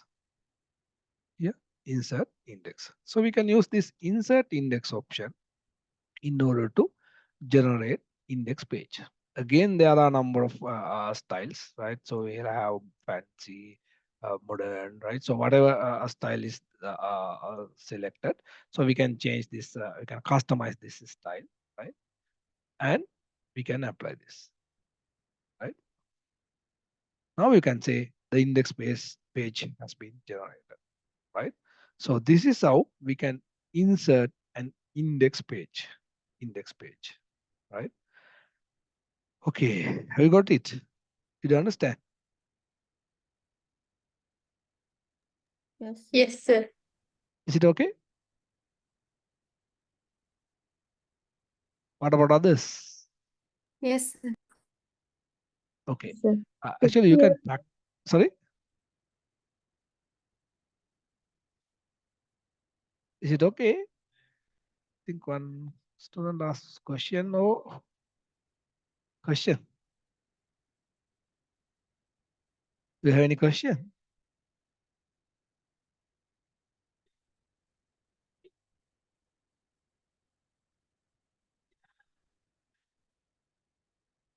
Hello? If you have any question, you can ask, right? Is it okay? Hello? Okay, sir. Okay. Right. Then, yeah, another 30 minutes there. No? Yeah, we'll discuss another few more things. Yeah.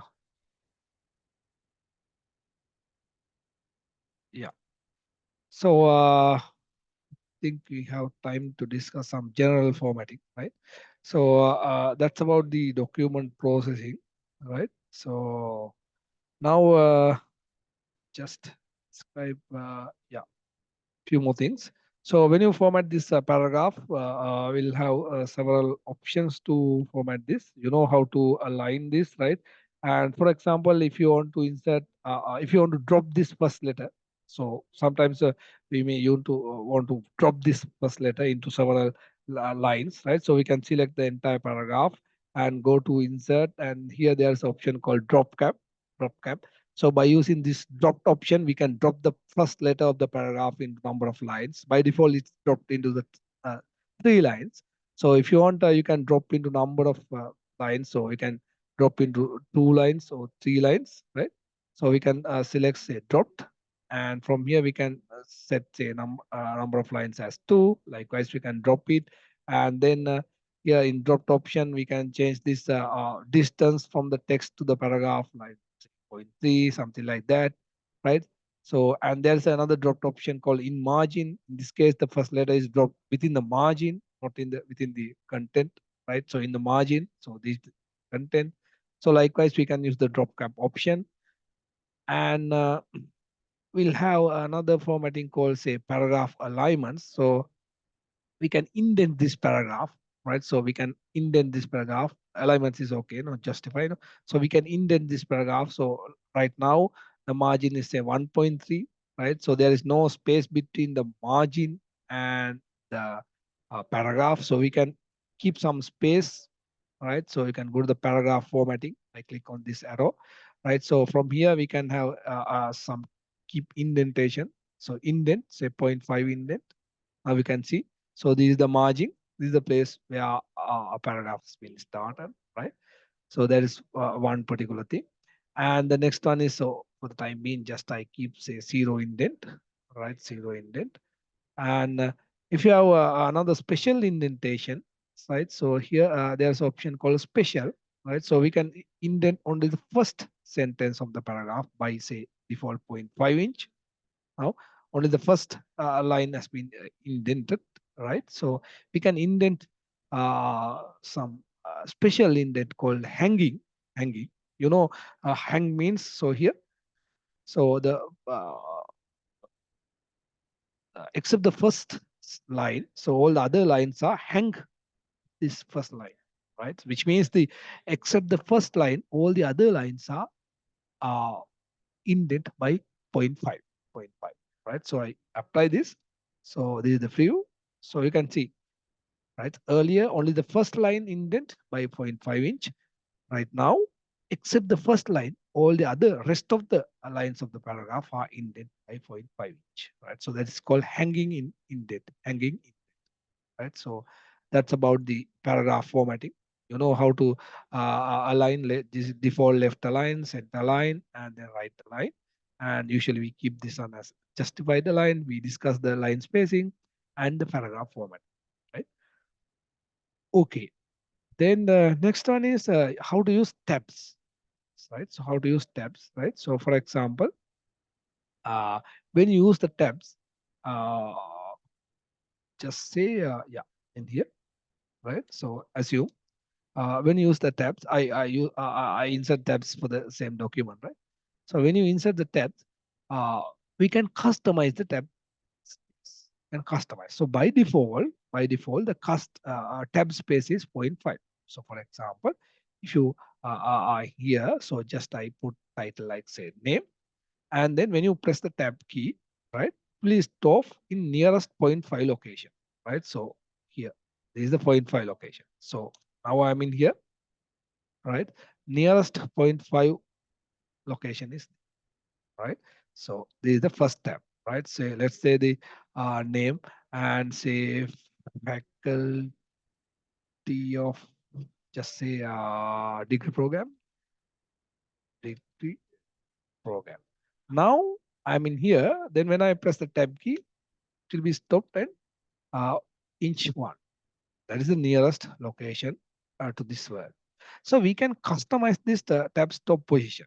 By default, it's a stop in each 0.5 location, right? So assume now you are in the initial or the zero or the origin of this scale.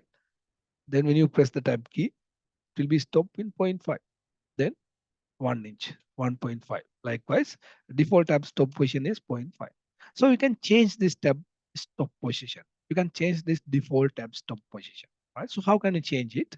So go to the paragraph category, and click on this arrow, then you will have a paragraph window. And in in the left hand bottom corner, you'll have a button called tabs. You have a button called tabs, and click on this tabs button, right? So you will have tabs. So here we can define tab stop position, right? So by default it's 0.5. So we can say define say 1 inch. Or it may be say 0.8. And assume the first alignment is say center. I want to align the content of the first tab in center line. Then I set it 0.8. And next one is a 1.5. Next tab stop position is 1.5. I want to align that tab content left align. Say. Assume the last one, or no, the next one is say inch 4. I want to align that content in right side, right? Then I set. Then the last one. So assume that is aligned in say inch 5. And I want to set the tab leader. You know what's leader? In table of content, we have a leader. You want to set the leader in this dash line. I set it. Right. Now these are the tab stop positions. Right. Sorry. Right. So these are the tab stop position. Default tab stop position is 0.5. Now I customize this position along with the alignments and the leader, and I click OK. You can have that notation, that representations of tab stop position with the ruler. Now it's clear. Then when I click OK, now you can see the tab stop positions, the customized stop positions will be noticed. This is the center tab, this is the left align tab, then the fourth one is right align tab, the last one is some kind of a right align tab, right? Okay. Now when I press the tab key from here, earlier it stopped at 0.5. Now it's stopped at 0.8 because I have customized. I customize. So just say I put say code, tab called code, and I press the tab key from here. Earlier it will be stopped near a 0.5 location. Now it will be stopped in 1.5 because I customize it. Right? The code and say description. Then when I press the tab from here, Earlier it stopped in 0.2 or 2.5 nearest 0.5 location. So when I press the tab in here, it will be stopped in inch 4, right? So let's say the units, right? So when I press tab from here, it will be stopped at 0.5 inch 5, right? Along with the tab leader, right? Let's say the unit, say price, right? Say code is say 1, description is say book, right? So unit is say 1,000, 10,000, unit price is say 25.0 cents, 0 cents.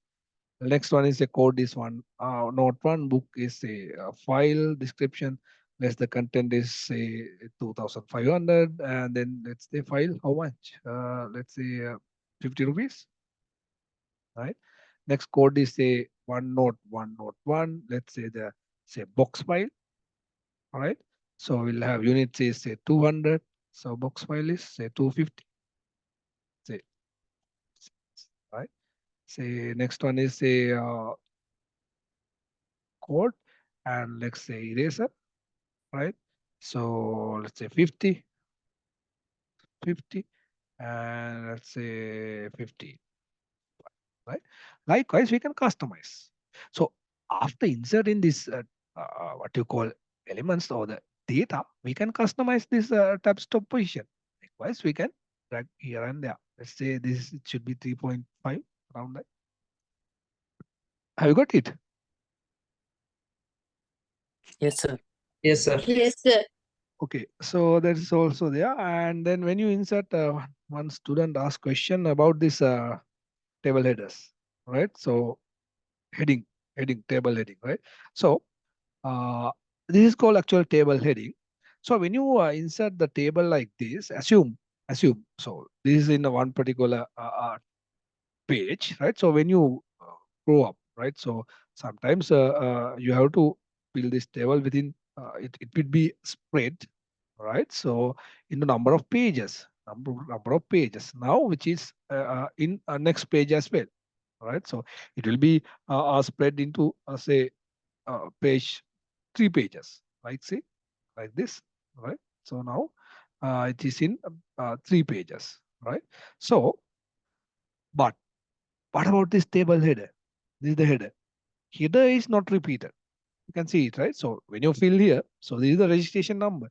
But when you go to the next page, we don't know what should be there, because we don't have a page, the table header. All right. So actually, the purpose of table header is we can follow that table header. Right. So what you can do, change the format, change the layout. It's possible, but it takes some times. Right. We have to repeat the same thing. So in computing, we are not going to repeat the same thing again and again. Right. So what you can do, so we can select this table header and go to the layout. Here there is an option called repeat header rows. Repeat header rows. Right. So what you can do, we can enable this option, repeat header row. Then each and every page, a header row is inserted at the top of the table. Right. So you can see, right? Have you got it? Yes, sir. Have you got it? Others? Is it okay? Yes, Yes, sir. sir. Okay. Got it, sir. And you can convert. Now we are in table now. So we can, once if you keep tab space like this, we can easily convert this content, this data set into we can insert this data set within the table, because we have formatted this, right? Using tabs, right? So we can go to the insert option, table, and here there's an option called insert table, right? Insert table. Actually here there are, how many columns are there within this data set? If it's converted to the table, how many columns should be there? 4. Sorry? 4. 4. 4. Yeah, 4 columns with 4 records, including the header row. We have 5 rows. But here you can see actually the first column is empty. Here there's an empty column, right? Including the empty column, there are 5 columns. Actually, we have 4 columns in data, but we have an empty column at the beginning, right? So when you insert the table, you will see, right? Just you can insert, right? go to select the content, insert table, and you can just insert the table. No need to specify number of rows, columns, because we have already formatted, including the what you call the empty column. So you can just remove it, right? Delete column. It's okay. And now what I'm going to do, I'm going to insert a column to the right of the unit price. Let's say this is the total price, right? So we can multiply this units by unit price, right? So in MS Word, we don't have that much of facility to do calculations, but we have some basic calculations. We can do some basic calculations as well, right? So you can go to the layout tab, and there's an option called formula. So we'll have a basic formula, right? So so by default it says sum left. Left means parameters are available in left or numbers are in left, which means take the summation of numbers which are in the left side, right? So if you take click OK, it takes the summation. Then unlock with 25, right? So we don't need the summation. Actually, we want the multiplication or the product. So I'll remove this function. So a formula should be start with the equation equal symbol, and from here we can select whatever formula that you want, right? So here I'll select the formula called product of left side arguments with respect to the current cell, right? So first of all, I place my cursor within the cell where I need the answer and insert the correct formula or the required formula, and I'll say I need, so it doesn't matter uppercase or lowercase, left side parameters or the numbers which are in the left side respect to the current cell, take the product. And we can select the numbering format, right? So I'll select, so since this is a currency, I'll select this format, right? So separate by 3 digits and click OK. So this is the formula, takes the product. Again, in Excel, we can copy this style, this pattern, but in here we can't copy, right? So we have to write this formula again. Just I copied earlier, therefore I paste this, right? So you have to write it. And then here we have to change the format. Again, go to formula. Here we have to insert the correct formula and change the format, right?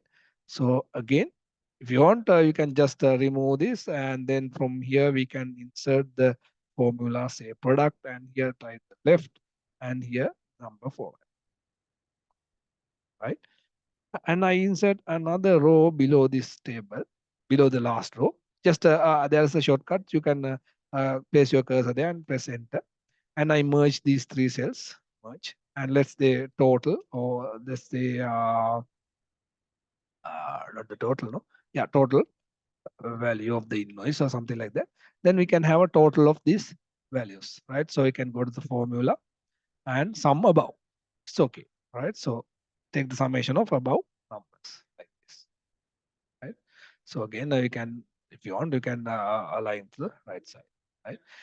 By the way, if you update this, so assume this is 35, this is say 60, let's say this is say 350, prices are increased, right? So 25, right?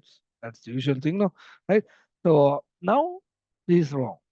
Now we don't need to repeat the formula or the calculation again. Just you can update, right click here and update, right click on here, update, right click on here, update, right click, updates. Likewise, you can easily do the calculation. Okay, have you got it? Did you understand? Yes, sir. Yes, sir. Okay, so that's about the table calculations, table settings, tabs. Okay, I think we have covered the basics, right? So numbering is there, formatting. If you want to insert, say, some kind of say board for the particular specific paragraph, so you can select this and you can insert board, right? So go to the borders and shading. There are 2 borders, right? So one for the content, the other one for pages. So if you select the page border, it will be applied for the page, like this. You can see, right? It will be applied for the page, right? So all the pages, right? So but what I want to insert border for the content, for the paragraph. So in that case, earlier we said the page border. Now I'll select the border. border, right? So from here we can select whatever border and then whatever style, right? So, and here we can customize. So assume I want to insert border for the paragraph except the bottom line, right? So I can remove it, right? So for the time being, just I set the color, right? So, and you can set the width. Okay. Now it has been applied to the paragraph. There is a problem with this drop cap option, right? So anyway, I'll apply border for the paragraph, right? So the problem is that the drop cap, the drop letter keeps some space between the text and the. So that's about the paragraph bordering. And then if you want to break this paragraph into number of columns, you may have seen in some publications, right? In publications, you may have some columns. So assume there's another paragraph like this, right? So assume there's a paragraph like this. So we have two paragraphs, right? So I want to break this paragraph into two columns. Now this is in one particular column. Then we can go to the layout and columns. So here, this by default, it's one column. Now we can break into two columns like this, right? So assume I want to move this part into the second column, right? So I want to move this part. So here onwards to the second column. So I place cursor in here. And earlier we used the breaks for the section break. Now I use the column break, right? So I use the column break. So which means I want to move the content or the text here onwards to the second column, right? So I keep my cursor here, break, column break, like this, right? So likewise, we can break the number of columns, right, as you wish. That's called column break, right? Okay. Have you got that? Is it okay? Yes, sir. Yes, sir. Yes, sir. Okay. Okay. Then the last topic, I think now it's 11:50. Shall we continue? 12, say 12:15? Oh, no, 12. Do you have another lecture from 12 to 1? No, sir. No, I'll take 5 minutes, right? Only 5 minutes, right? Okay. Okay, sir. Now, assume now I want to send a particular message. Let's say letter for all the students who are in the dental faculty in this course, right? So I want to assume, right? This is not proper message. Right? So I want to insert about, say, I want to send send a message about your final examination, right? Or there's a, say, say some kind of inaugural ceremony for the, say, IT course or IT diploma, right? So assume I want to send a letter, right? So inauguration program for the IT diploma. So assume diploma is offered by the IT center and we'll send a letter to all the students, right? So for to inform about the inaugural session, right? So I want to send a letter for each and every student, right? Each and every student. So assume there are, say, in your batch 80 or around 90 students are there, right? So I have to produce 90 letters, right? So your registration number should be there and your name should be there, right? And your whatever the email or the address is there, right? So all the informations are there. I have all those informations. Assume I have all those information. For the time being, just I take only, say, 10 students, right? So I'll take only 10 students, right? It doesn't matter. We can insert number of students as well, right? So first of all, I'll show you the say the basic structure of the letter. So can you see this letter? Yes. Yes, sir. Yes, Yeah. sir. So this is the basic structure. So if I take two students, so these are the fields which are different from one to another. So let's take the recipient, right? So the person who received this letter, right? So these fields are changed, right? So registration number, name, and say street and hometown, right? Just for the time being, right? The street and hometown, these are changed, right? So these fields are changed or the different from one to another, right? So name also different, right? So I keep this parenthesis, yeah, greater than and less than symbol for the different or the fields which are different from one to another, right? the inauguration session. So this message, or we call the structure or the content of the message is same. Date, time, all are changed. If these are changed, assume there are two batch, right? There are two batch. So the date is changed. Assume there are two session. So assume this date also, sorry, date also change, right? Date also change, right? So there are two sessions. Assume this date is changed. Time is fixed, right? If you want, you can change the time as well, right? Right. Oh, here this is yeah, the same. Now, so this is my a common letter. So I save this one as common letter. So within this folder, I save this one as common letter, or let's say the main letter, main letter, say main letter one. So this is the main letter, right? Is it okay? Yes, sir. Yeah. Yes, sir. So this is the general Yes, sir. format of the message, right? So these are the fields which are different from one to another, right? So others are same, general structure. Then what I can do, I can have a records about data about student information, right? So this is the registration number, right? So these are the registration number. I have several. It's not just I generate several registration numbers. So what's your batch? D22, no? D22. So I'll just for the time being, I'll take only the name, right? So name, right? Only the take names, and then I just insert several, say D22001, right? So I'll take these two, right? Okay, for the time being, I just take these registration numbers, right?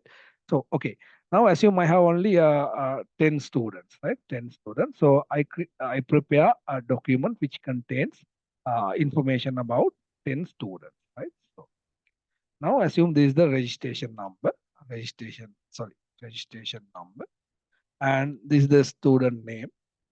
This is the student name, right? And right to this column, I'll insert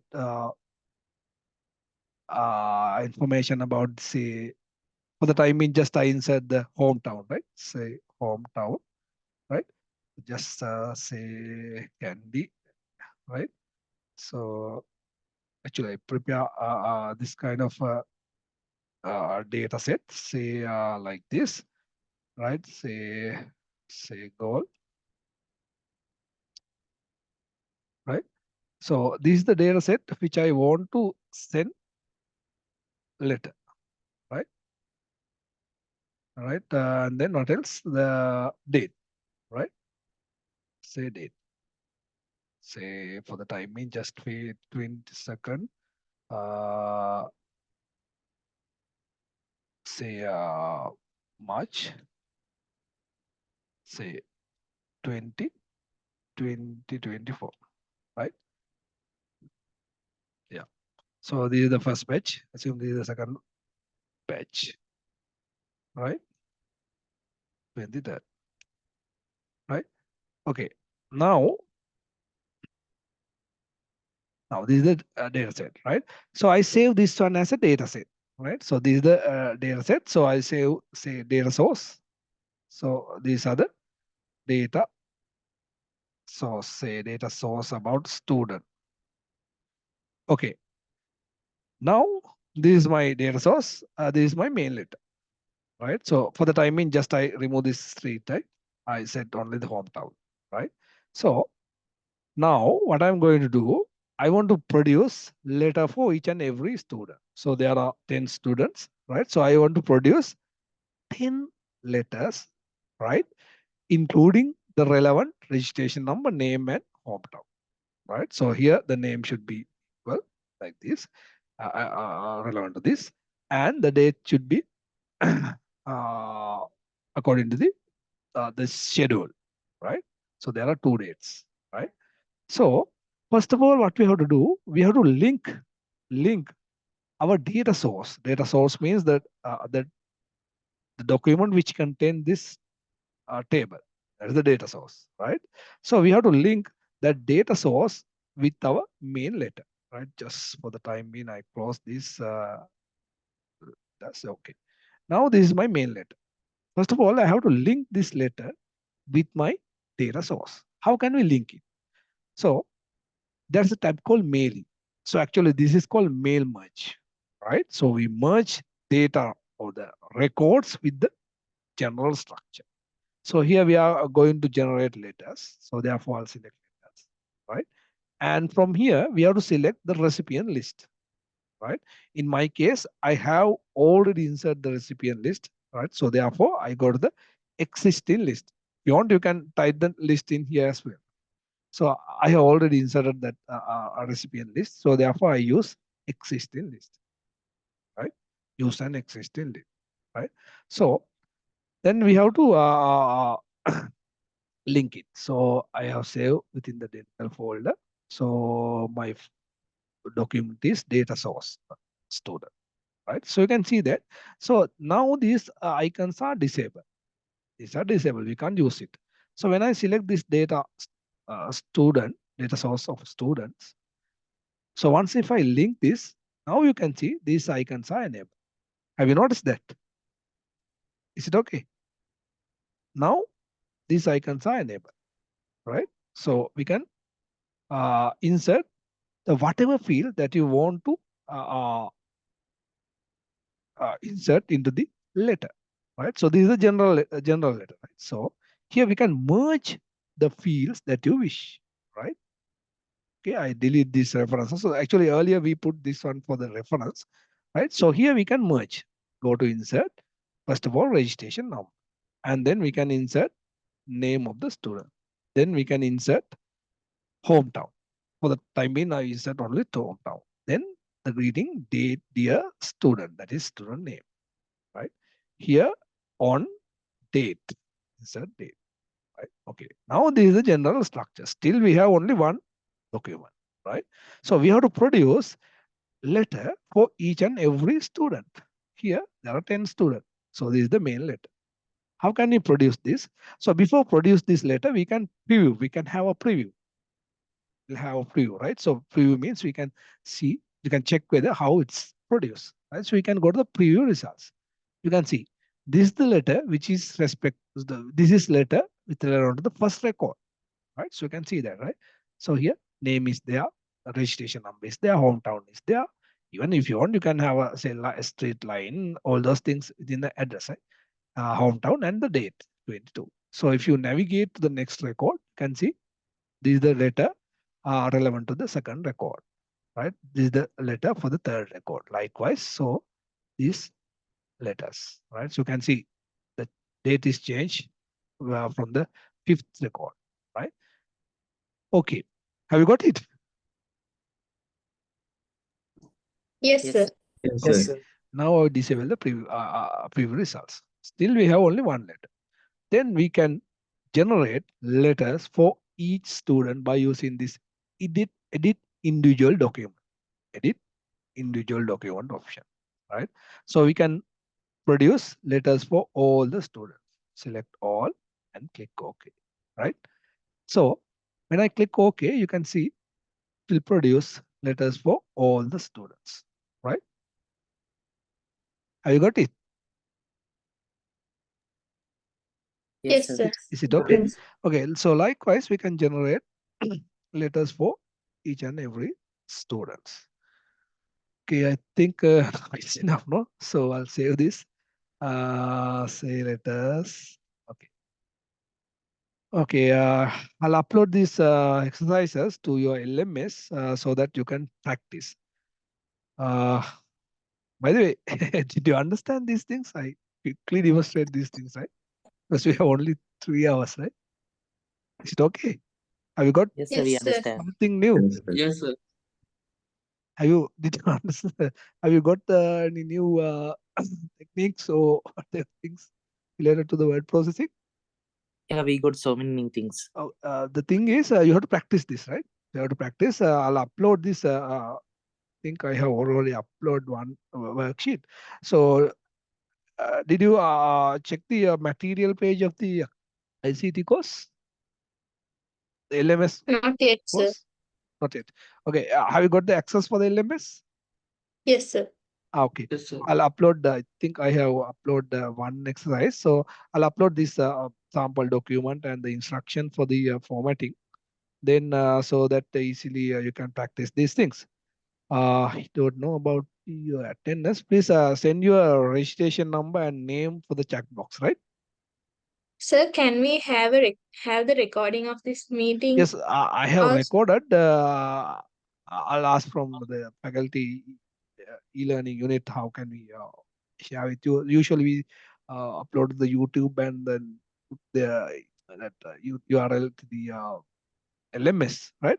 I'll try, right? I think Okay, sir, it's thank you. possible, right? I have recorded. It's okay. Right. Okay, send you a registration number and name to the chat box, right? Okay. Okay. Good luck. Thank you. Thank you, sir. Thank you, sir.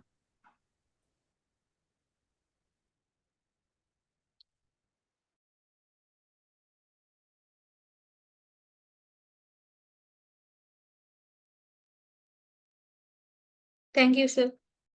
Thank you, sir. Thank you, sir. Thank you, sir.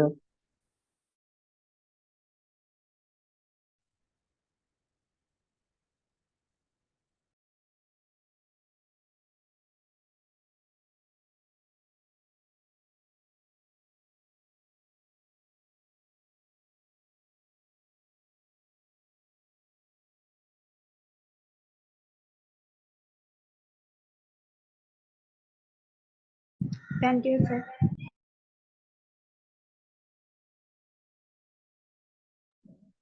Thank you, sir.